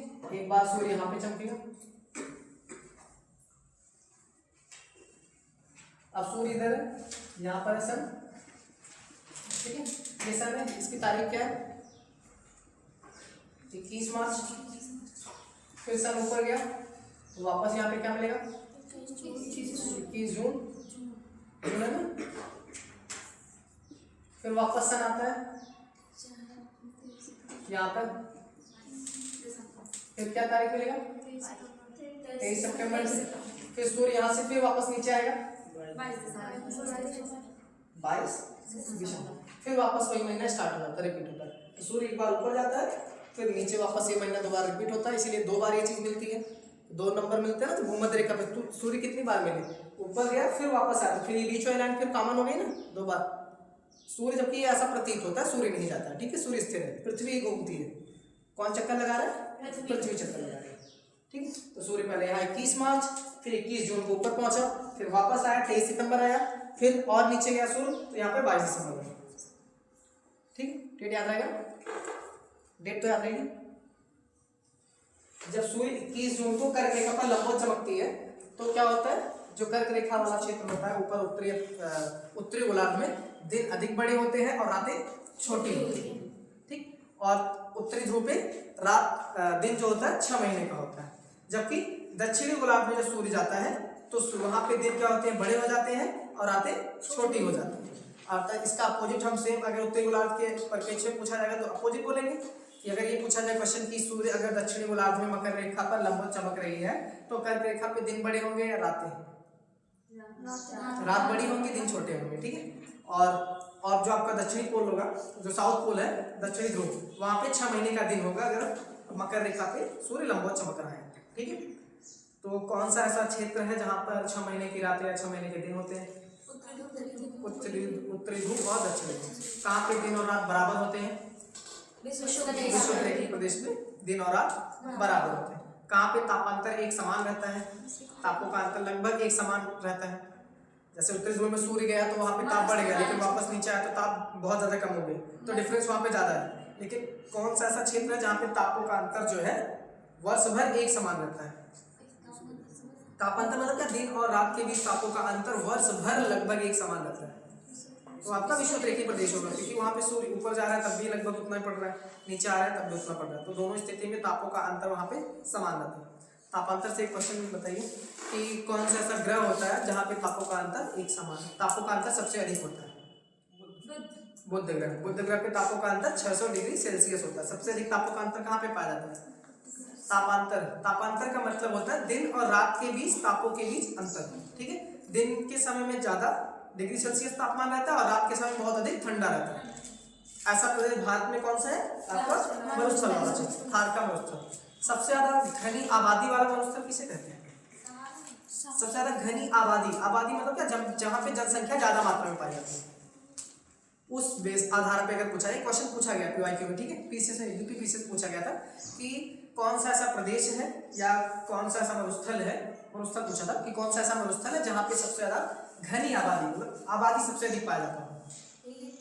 आपका थार का रेगिस्तान है, यहाँ पे आबादी मतलब क्या, पॉपुलेशन, जनसंख्या के आधार पे सबसे बड़ा मरुस्थल आपको कौन सा है, थार। वैसे सबसे बड़ा मरुस्थल कौन सा है, सहारा। सहारा एक गर्म मरुस्थल है, जबकि शीत मरुस्थल की बात की जाएगी तो अंटार्कटिका, ठीक है। और क्वेश्चन ध्यान देना क्या पूछा जा रहा है, ये पूछा गया क्वेश्चन है कि सबसे ज्यादा घनी आबादी कहाँ पे है, थार में, और सबसे बड़ा कौन सा मरुस्थल है, सहारा। अगर शीत मरुस्थल के रूप में पूछा जाए तो अंटार्कटिका, ठीक है, जो सबसे नीचे साउथ में है वो सबसे बड़ा है मरुस्थल। वैसे सहारा का ही पूछा जाता है, ठीक। और भारत में सॉरी एशिया में कौन कौन से मरुस्थल है, एक तो गोबी का मरुस्थल है, टकला मकान है, ठीक है, दस्ते लुत है, दस्ते कबीर है, ठीक है। तो आगे इसको पढ़ेंगे, ठीक है। ऋतु परिवर्तन भी इसके कारण होता है, परिक्रमण पृथ्वी के परिक्रमण गति के कारण ये ऋतु परिवर्तन होता है। सूर्य जिधर रहेगा वहां पे तापमान अधिक रहेगा, वो गर्मी का महीना होगा। सूर्य जिस साइड नहीं है वहां पे ठंडी का महीना होगा, ठीक है। फिर जब सूर्य नीचे की स्थिति में आएगा तो यहाँ पे गर्मी का महीना होगा और ऊपर ठंडी का महीना होगा। तो ये ऋतु परिवर्तन को भी प्रदर्शित करता है सूर्य, ठीक है, क्योंकि पृथ्वी चक्कर लगा रही है, जो भाग सूर्य के सामने होगा वहां पे दिन अधिक बड़ा और जो भाग पीछे होगा वहां पे दिन मतलब दिन छोटा था, रात बड़ी होती है।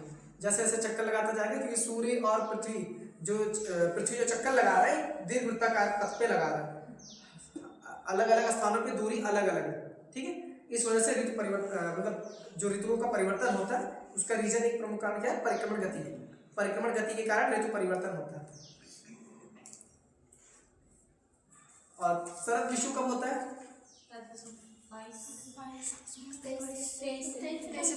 23 सितंबर में। अगला पूषा काल और गुरु ऋतु। वैसे ये तो पूछा नहीं जाएगा, आपको पता ही होगा।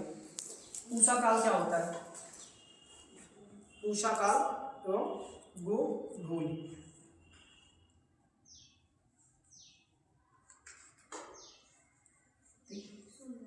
उषा काल में देखो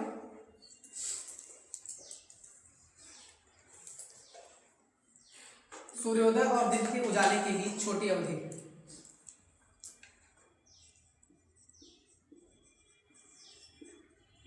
उषा काल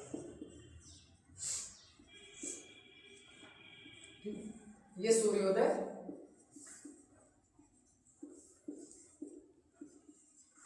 व दिन के बीच एक छोटी अवधि होती है। ठीक है, सूर्योदय, ठीक है, सूर्योदय और दिन के बीच का जो छोटा समय होता है, जब सुबह भोर का समय जिसको बोलते हैं, उसी को क्या कहते हैं? उषा काल। तो ये हिंदी में भी पूछा जाता है, हिंदी में भी आता है ना उषा काल क्या है, या आपका पूछा था गोधूल बेला किसे कहते हैं, ऋषि क्या होता है, वाक्यांश वाला जो आता है उसमें उषा काल भी याद रखना। अगला है ना गोधूली।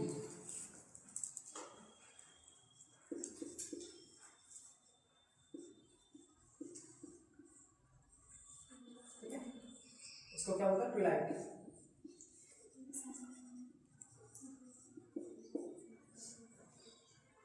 सूर्यास्त और पूर्ण अंधेरे के बीच की अवधि। ये कौन सा है? सूर्यास्त और पूर्ण अंधेरे के बीच की अवधि होती है।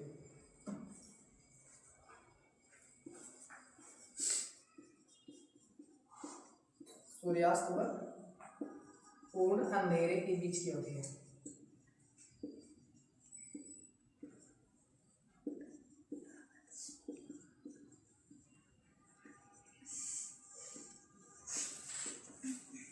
ठीक है, याद रखना गोधूली बेला किसे कहते हैं, उषा काल किसे कहते हैं। अच्छा, अपराह्न, मध्याह्न, सीसेट तो देते ही होंगे आप लोग, सीसेट तो है ही, उसमें आप आता है ना मध्याह्न क्या होता है, अपराह्न क्या होता है, और आपका क्या होता है? एक मध्या, अपराह्न और पूर्वाह्न। उसके बाद फिर गोधूली बेला आएगा, फिर निशीथ आता है, उससे पहले प्रदोष आता है। प्रदोष मतलब पहला प्रहर, ठीक है, प्रदोष बोलते हैं उसको। उसके बाद आपका निशीथ होता है, मध्य रात्रि को क्या बोलते हैं? निशीथ बोलते हैं। निशीथ के बाद फिर आपका उषा काल स्टार्ट हो जाएगा। ठीक, अगला है ग्रहण के बारे में पढ़ना है। किसके बारे में पढ़ना है? ग्रहण। ग्रहण कब होती है?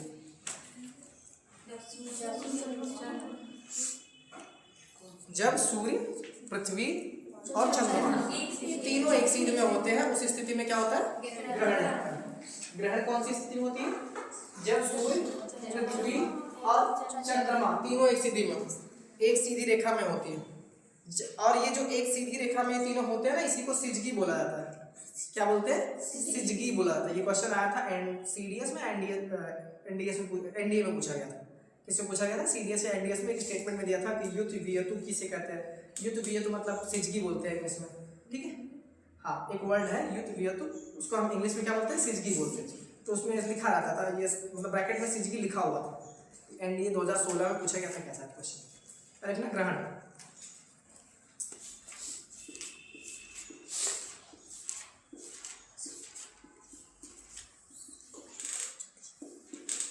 ग्रहण कब होता है? जब सूर्य,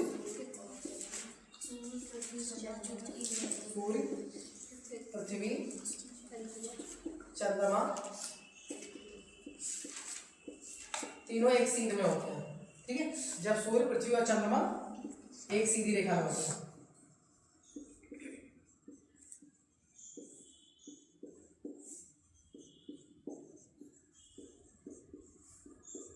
जब सूर्य, पृथ्वी, चंद्रमा तीनों एक सीधी रेखा में होते हैं, चाहे चंद्रमा पहले होगा या पृथ्वी बाद में होगा, तो अलग अलग स्थिति है। एक बार सूर्य ग्रहण, एक बार चंद्र ग्रहण होगा। ठीक है, और चंद्र ग्रहण कब होता है? देखो, पहला ग्रहण चंद्र ग्रहण।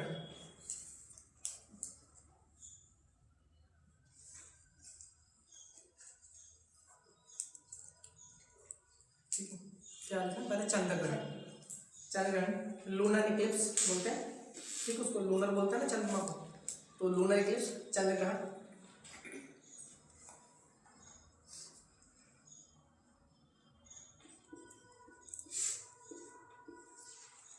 चंद्र ग्रहण,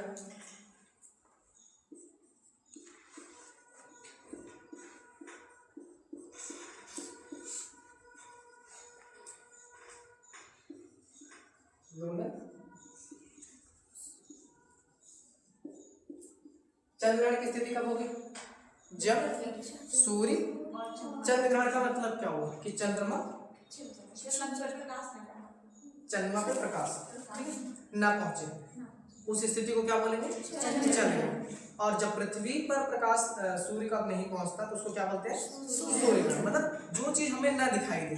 चंद्र ग्रहण मतलब हमें चंद्रमा और सूर्य ग्रहण मतलब हमें सूर्य, हमें पृथ्वी पर मतलब पृथ्वी पर उसकी छाया नहीं पड़ती तो हमें सूर्य लगता है कि सूर्य नहीं दिखाई दे रहा है, अर्थात चंद्रमा उसको ढक लेती है। तो पहले क्या चंद्र ग्रहण, अगर यहाँ पे सूर्य है,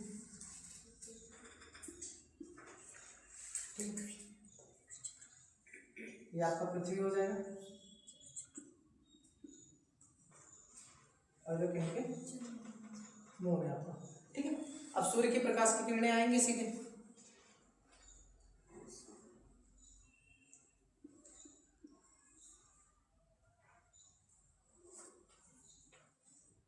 ठीक है, ये सूर्य के प्रकाश की किरणें आ रही हैं और वापस सीधे निकल जा रही है। और ये क्षेत्र जो है आपका कैसा होगा?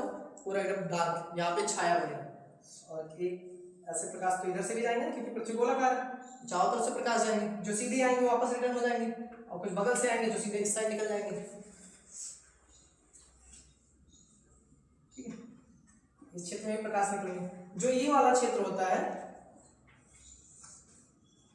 ये वाला जो आपका क्षेत्र है, यहाँ पे छाया सिर्फ पृथ्वी की पड़ती है। किसकी छाया पड़ रही है? पृथ्वी की। पृथ्वी बीच में पड़ता है तो पृथ्वी की छाया यहाँ पड़ती है और यहाँ पे बहुत अधिक मतलब ब्लैक, पूरा काला हो जाएगा छाया वाला। इसी क्षेत्र को हम क्या बोलते हैं? प्रच्छाया बोलते हैं। ये वाला जो क्षेत्र होता है जहाँ पे छाया अधिक होती है उसको क्या बोलते हैं? प्रच्छाया बोलते हैं, उम्रा बोलते हैं, उम्रा। और ये वाला जो क्षेत्र होता है हल्का होता है, यहाँ पे छाया कम पड़ती है क्योंकि सूर्य की प्रकाश यहाँ पे पहुंच पाता है, तो ये हल्का होता है, उससे छाया इसकी क्या होती है? कम होती है। इसको क्या बोलते हैं? उपछाया बोलते हैं। इस वाले क्षेत्र को क्या बोलते हैं? उपछाया। इसको बोलते हैं पेरुम्बरा, ठीक है। यहाँ पे छाया कम पहुंच पाती है।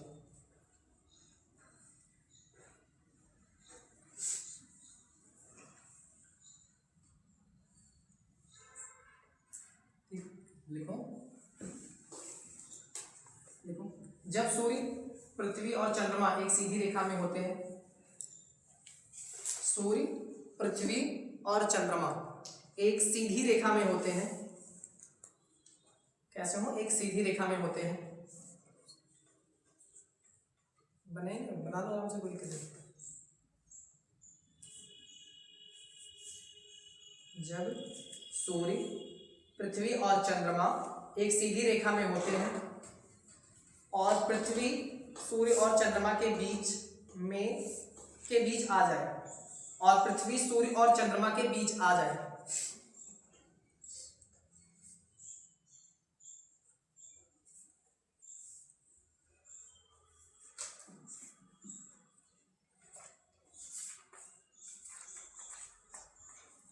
और पृथ्वी, सूर्य और चंद्रमा के बीच में आ जाए, तो पृथ्वी का आकार क्षेत्रफल ज्यादा है जबकि चंद्रमा का कम है। तो पृथ्वी जो होता है एक सीधी रेखा में मिलता है तो पूरी चंद्रमा को पूरी तरह से ढक लेता है। इसी को हम क्या बोलते हैं? पूर्ण चंद्र ग्रहण बोलते हैं। क्या बोलते हैं? पूर्ण चंद्र ग्रहण बोलेंगे, ठीक है। जब यही पृथ्वी थोड़ा सा जो, जैसे इस वाले क्षेत्र में क्या है, यहाँ पे उपछाया पड़ रही है, छाया कम है, और पृथ्वी अगर किसी कोण पर रहती तो क्या होता? अर्धचंद्र ग्रहण, या जितना भी चंद्र एक ऐसे हम पढ़ते हैं सुपर मून, ब्लड मून और ब्लू मून, उसको वो अलग चीज है, नाम के आधार पे नहीं है। जैसे आपका ब्लड मून होता है तो कलर के आधार पे होता है, क्योंकि ब्लू मून जो होता है एक स्थिति होती है जब किसी महीने में 2 पूर्णिमा पड़ती है, उस समय जो दूसरी पूर्णिमा होती है उस दिन क्या होता है? 31 दिन का अंतराल। हाँ, 30 से 31 दिन का अंतराल होता है दोबारा ऐसी स्थिति होने में। तो ये आपका जो होता है ब्लू मून को दिखाता है। ब्लू मून उसके नाम पे नहीं पड़ा है कि ब्लू मून में ब्लू कलर का होगा तो इसलिए उसका नाम ब्लू मून है, उस नाम रखा गया। सुपर मून क्यों बोला गया? सुपर मून का सबसे बड़ा चंद्रमा, उस दिन प्रकाश जो, अच्छा, सूर्य, पृथ्वी और मून, ये जो आपका चंद्रमा है ये 5 डिग्री अक्ष पे झुका हुआ है। चंद्रमा जो है 5 डिग्री अक्ष पे झुका हुआ है। सुपर मून की अवस्था में क्या होती है, जो आपका चंद्रमा होता है वो अधिक चमकीला दिखाई देता है क्योंकि उस दिन वो चंद्रमा पृथ्वी के पास में होती है। उसी को हम लोग क्या बोलते थे? पेरिजी और एपीजी। बताया था ना, जब चंद्रमा पृथ्वी के बहुत पास होती है तो उसको क्या बोलते हैं? और एपीजी पहले बताया। अब इसमें अगला चंद्र ग्रहण सदैव पूर्णिमा को होता है। चंद्र ग्रहण कब होता है? सदैव पूर्णिमा को होता है। यह सजा कब होता है? पूर्णिमा के दिन होती है। चंद्रग्रहण सजा कब होती है? पूर्णिमा के दिन होती है। और प्रत्येक पूर्णिमा को हो ऐसा पॉसिबल नहीं, ठीक है? प्रत्येक पूर्णिमा को हो, ठीक है, ये संभव नहीं है। इसको बोल लिखना, इस पे याद रखना कि प्रत्येक पूर्णिमा को हो ऐसा पॉसिबल नहीं है कि हर एक पूर्णिमा को। रीजन क्या है कि चंद्रमा जो है अपने तल पे 5 डिग्री के मतलब परस्पर झुकाव पे है, दोनों एक दूसरे के 5 डिग्री के परस्पर झुकाव पे है। इसीलिए हर पूर्णिमा के दिन चंद्र ग्रहण नहीं होता है। हर पूर्णिमा के दिन, महीने में कितनी पूर्णिमा होती है? 2, एक आई, सॉरी एक आई, एक पूर्णिमा होती है, एक अमावस्या होती है। तो हर एक पूर्णिमा हर महीने में चंद्र ग्रहण हो ऐसा पॉसिबल नहीं है। रीजन क्या है कि 5 डिग्री के परस्पर झुकाव पर स्थित है। चंद्र ग्रहण अधिकतम, चंद्र ग्रहण अधिकतम, चंद्र ग्रहण जो होता है अधिकतम कितना होता है? 1 घंटे 40 मिनट का हो सकता है। एक चंद्र ग्रहण जो होता है वो 1 घंटे 40 मिनट का होता है।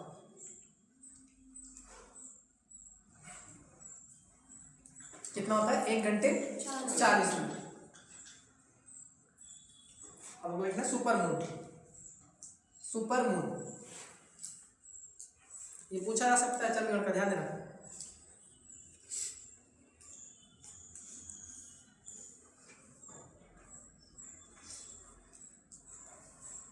सुपर मून कैसी स्थिति होती है? जब चंद्रमा सूर्य के पृथ्वी के एकदम पास में होती है उस समय सुपर मून की स्थिति आती है।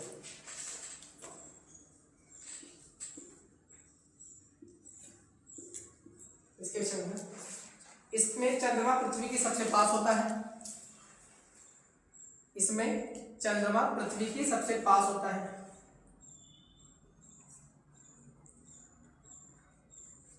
इसमें पृथ्वी के पेरिजी की स्थिति, कौन सी स्थिति होती है?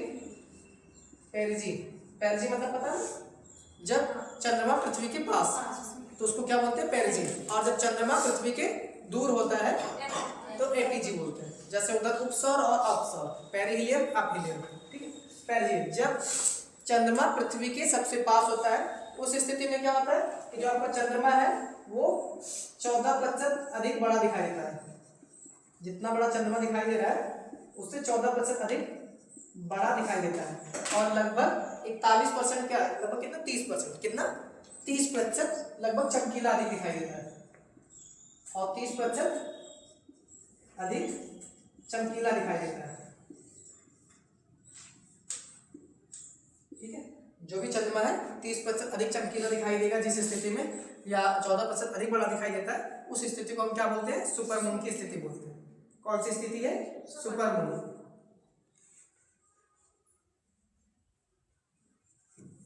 और जो ये वाली स्थिति में जो फिगर बनाया था इसी को क्या बोलते हैं? अपोजिशन बोलते हैं। अपोजिशन मतलब वियुति। क्या बोलते हैं? अपोजिशन। तो वहां पे अब जो फिगर बनाया था वहां पे लिख लेना कि वियुति, ब्रैकेट में कहीं जहां पे फिगर का लास्ट हो राइट साइड में लिख देना वियुति। वो स्थिति कौन सी होती है? वियुति। वियुति एक ऐसी स्थिति होती है जब सूर्य, उसके बाद पृथ्वी, उसके बाद चंद्रमा, अर्थात सूर्य और चंद्रमा के बीच में पृथ्वी हो, उस स्थिति को क्या बोलते हैं? वियुति।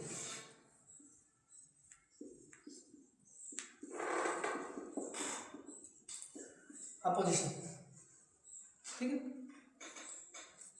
दूसरा क्या? Blue moon. Blue moon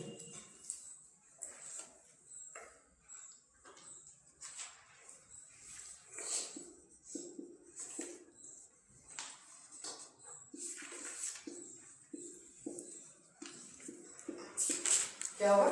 blue moon. जब किसी माह में 2 पूर्णिमा हो, जब किसी माह में 2 पूर्णिमा हो,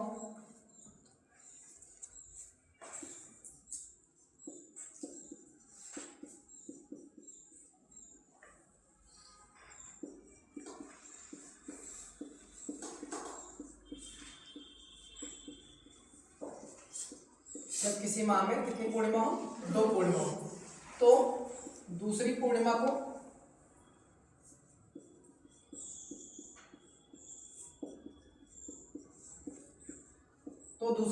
को ही क्या होता है? ब्लू मून की स्थिति होती है। तो दूसरी पूर्णिमा वाले चांद को ब्लू मून होता है।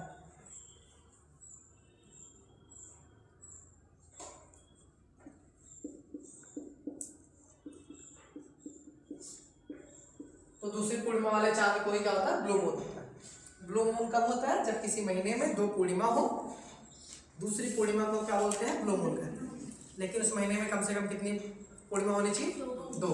और जो ब्लू मून कहा जाएगा पहली पूर्णिमा को या दूसरी पूर्णिमा को, दूसरी पूर्णिमा को, याद रखना, ठीक है, ये पूछा जा सकता है। और 2 पूर्णिमाओं वाला समयांतराल जो होता है कितने दिन का होता है, 30 से 31 दिन का होता है, ठीक है, लिख लो इसको। 2 पूर्णिमाओं वाला समयांतराल 30 से 31 दिन में ही संतुलित होता है। ये जो समयांतराल है कितने दिन में संतुलित होता है, 30 से 31 दिन लगभग।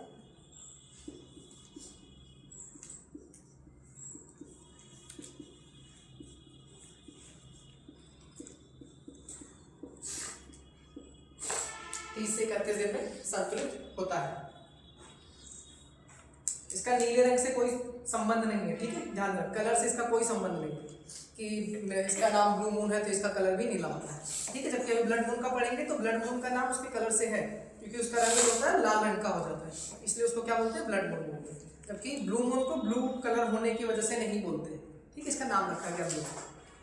ऐसी घटना 2.5 वर्ष के बाद होती है, और ये घटना कब होती है, 2.5 वर्ष के बाद।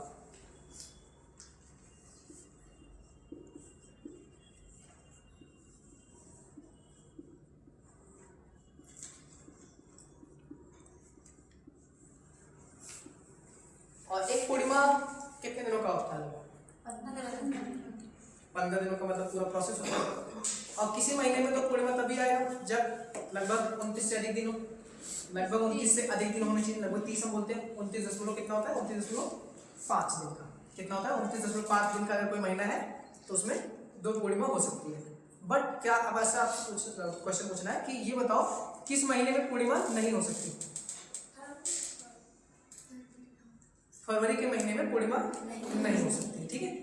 इसको लिखना, एक पूर्णिमा 29.5 दिन की होती है, एक पूर्णिमा 29.5 दिन की होती है।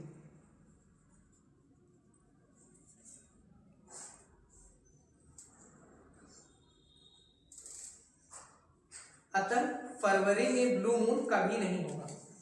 किस महीने में ब्लू मून नहीं होगा, फरवरी में।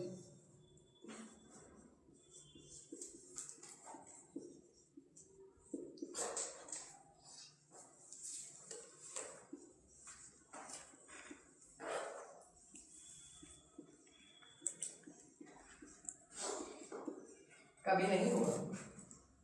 अब अपना ब्लड मून क्या है, ब्लड मून।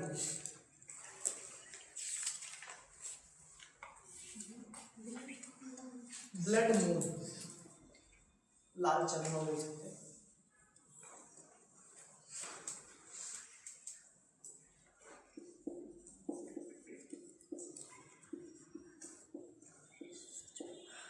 यह स्थिति तब होती है जब सूर्य का प्रकाश पृथ्वी के बीच में होती है और चंद्रमा का रंग इसमें कैसा होता है, पूरा लाल रंग का होता है। लाल रंग के होने के कारण चंद्रमा को क्या बोलते हैं, यहाँ पे ब्लड मून के नाम से जानते हैं, ठीक है। बस इतना याद रखना कि चंद्रमा जो होता है लाल रंग के होता है, इस वजह से इसको हम क्या बोलते हैं, ब्लड मून कहते हैं। अब इसमें बस लिखना एक पॉइंट है, क्रमशः 4 पूर्ण चंद्र ग्रहण के संयोजन को ब्लड मून कहते हैं। 4 पूर्ण चंद्र ग्रहण के संयोजन को ब्लड मून कहते हैं।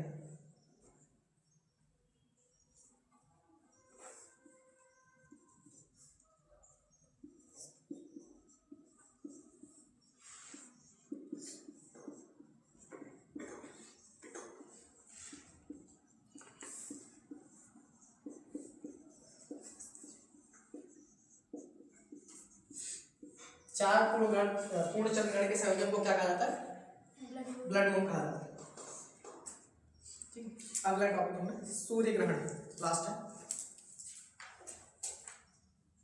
सूर्य ग्रहण।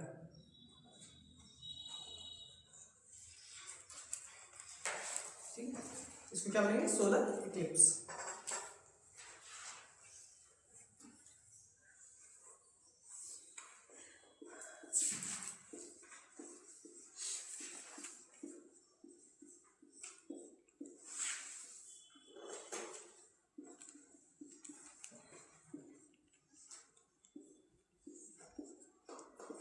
ये स्थिति तब होती है जब सूर्य, पृथ्वी और चंद्रमा तीनों एक सीध में हो और चंद्रमा सूर्य और पृथ्वी के बीच में स्थित होता है।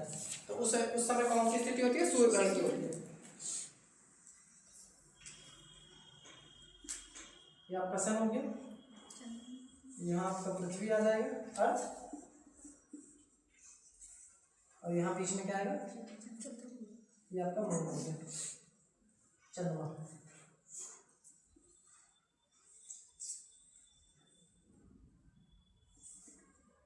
प्रकाश ऐसे ही आएगा सीधे, इसको बीच में रखते हैं।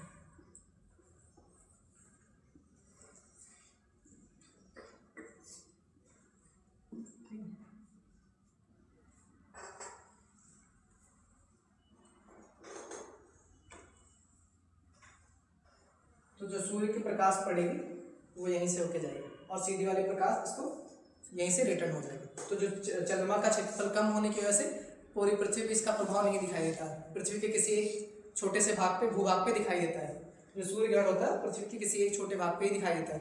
पूरी पृथ्वी ही सूर्य ग्रहण की चपेट में नहीं आ सकती है ना, क्योंकि चंद्रमा का आकार बहुत छोटा है, पृथ्वी की अपेक्षा क्या है, काफी छोटा है, जिसकी वजह से पृथ्वी के किसी एक भूभाग पे ये दिखाई देता है। इसमें लिखना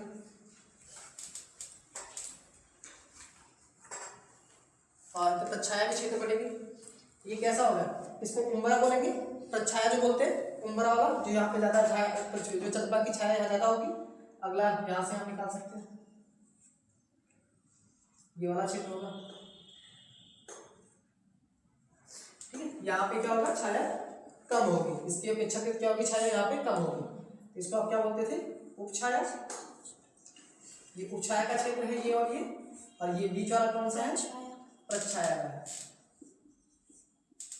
उम्बरा और फिर उम्बरा, ठीक है। और इसमें लिखा, जब सूर्य, पृथ्वी और चंद्रमा एक सीध में हो,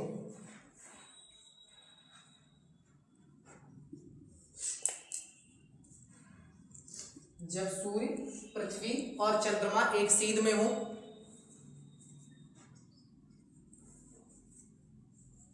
तथा चंद्रमा सूर्य और पृथ्वी के बीच में स्थित हो,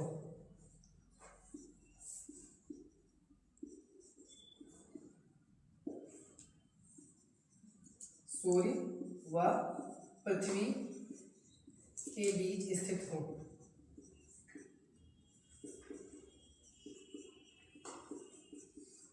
ठीक है। जब सूर्य, चंद्रमा, पृथ्वी तीनों एक सीध में हो और चंद्रमा सूर्य और पृथ्वी के बीच में स्थित हो, ठीक है, के बीच में स्थित हो, तो सूर्य ग्रहण की स्थिति होती है। तो सूर्य ग्रहण की स्थिति उत्पन्न होती है।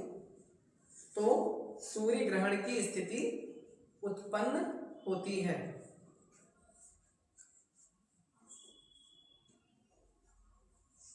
और यह सदैव अमावस्या को होता है। यह सूर्य ग्रहण सदैव अमावस्या को होता है, अमावस्या को होता है। सूर्य ग्रहण सदैव कब होता है? सदैव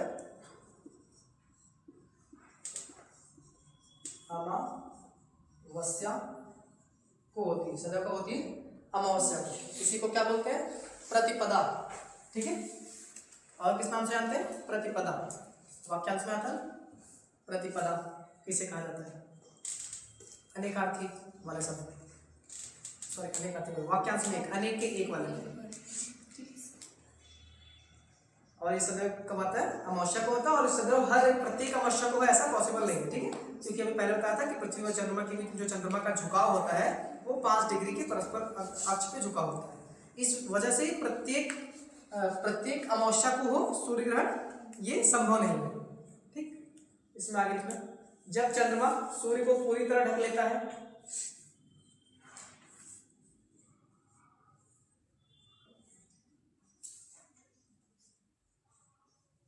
जब चंद्रमा सूर्य को पूरी तरह ढक लेता है तो उसे क्या बोलते हैं? पूर्ण सूर्य ग्रहण बोलते हैं।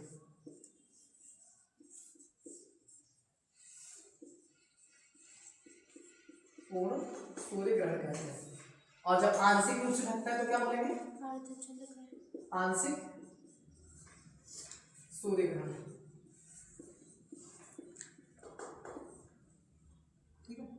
पूर्ण सूर्य ग्रहण कहा जाता है। परंतु जब चंद्रमा, देखना, जब चंद्रमा सूर्य को पूरी तरह ढक लेता है तो पूर्ण सूर्य ग्रहण कहा जाता है। परंतु जब चंद्रमा सूर्य का कुछ भाग ही ढक पाता है,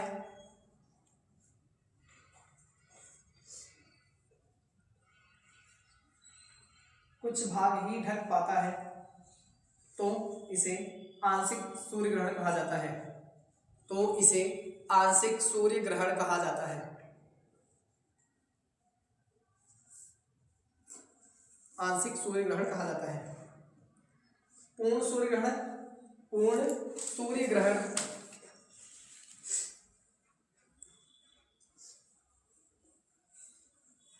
अधिकतम, ये 7 मिनट, अधिकतम कितना होता है? 7 मिनट 40 सेकंड का ही हो सकता है। पूर्ण सूर्य ग्रहण अधिकतम 7 मिनट 40 सेकंड तक हो सकता है। कितना मिनट तक हो सकता है? 7 मिनट 40 सेकंड तक हो सकता है। ठीक है। और एक पूरे कैलेंडर ईयर में टोटल 7 ग्रहण लग सकते हैं। मैक्सिमम 7 ग्रहण लग सकते हैं और मिनिमम 2। ठीक है, इसको रखना। एक कैलेंडर वर्ष में अधिकतम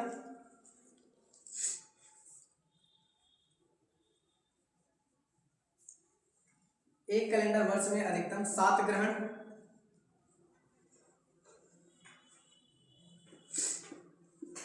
अधिकतम कितने ग्रहण लग सकते हैं? 7। अधिकतम 7 ब्रैकेट में लिखना, सूर्य ग्रहण और चंद्र ग्रहण मिलाकर। ठीक है, ये दोनों में से कोई सभी हो सकता है। मतलब एक वर्ष में 2 सूर्य ग्रहण या 3 सूर्य ग्रहण या 2 चंद्र ग्रहण मिला के टोटल मैक्सिमम 7 हो सकते हैं। अधिकतम कितने होंगे ग्रहण? 7। एक कैलेंडर वर्ष में अधिकतम 7 ग्रहण, इसके ब्रैकेट में सूर्य ग्रहण व चंद्र ग्रहण को मिला। ठीक है, ब्रैकेट क्लोज करना। फिर से लिखो, एक कैलेंडर वर्ष में अधिकतम 7 ग्रहण, ब्रैकेट में सूर्य ग्रहण एवं चंद्र ग्रहण को मिलाकर हो सकते हैं।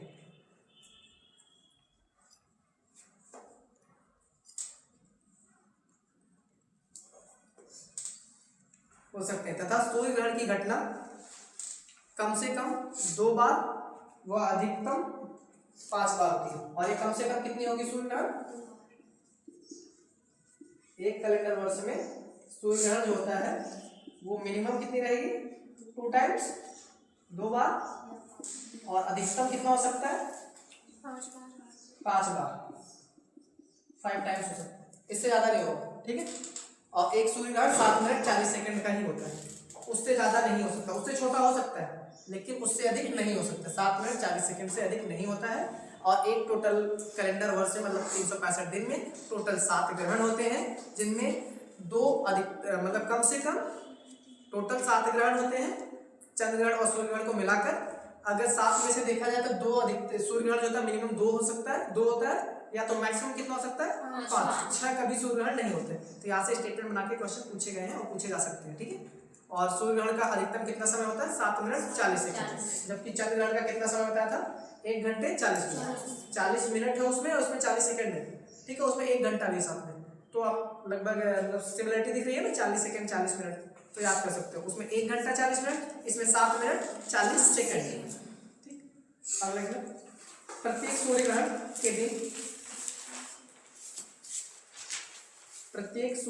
के दिन पूर्ण सूर्य ग्रहण नहीं होता।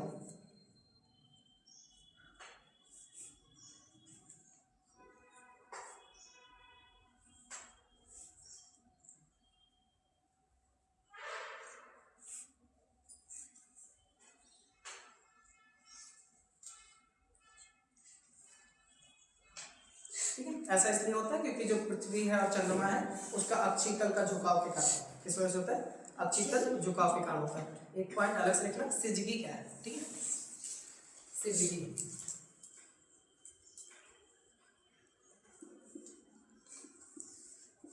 ये क्वेश्चन पूछा गया, पूछा जा सकता है। इसी को बोलते हैं युति वियुति स्थिति। अच्छा, सूर्य ग्रहण वाले को बताना भूल गया। जो सूर्य ग्रहण वाला होता है उसको हम युति बोलते हैं। कौन सी स्थिति बोलते हैं? जैसे चंद्र ग्रहण में लिखा था ना वियुति, अपोजिशन वाला, तो इसको क्या बोलते हैं? युति बोलते हैं, युति। ठीक है, युति मतलब कंजक्शन। क्या बोलते हैं? कंजक्शन।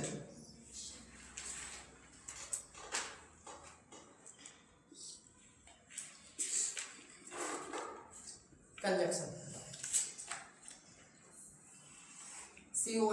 CONJUCTION, conjunction. ठीक है, युत स्थिति कब बोलते हैं? जब सूर्य ग्रहण को युत बोला जाता है। स्टेटमेंट में क्वेश्चन आया 2016 में, एनडीएस में या मतलब एनडीए में या सीडीए में लिखा हुआ था कि युत स्थिति सूर्य ग्रहण को होता है या वियुत स्थिति होती है, चंद्र ग्रहण को होती है, और से जी की डिफिनीशन पूछ ली गई थी।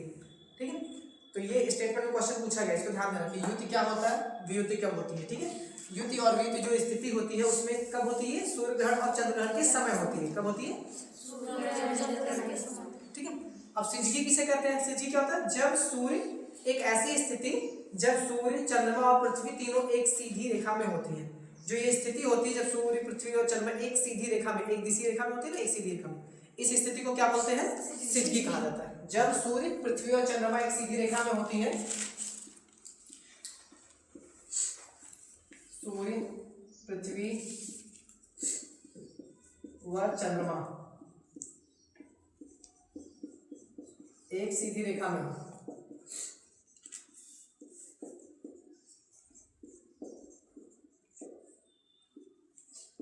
तो इस स्थिति को क्या बोलेंगे? सिजगी बोलेंगे। ठीक है, ये याद रखना। ठीक है, ये इंपॉर्टेंट है, सिजगी वाला।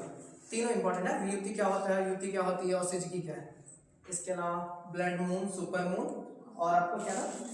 Blue moon. ठीक है, इतना याद रखना।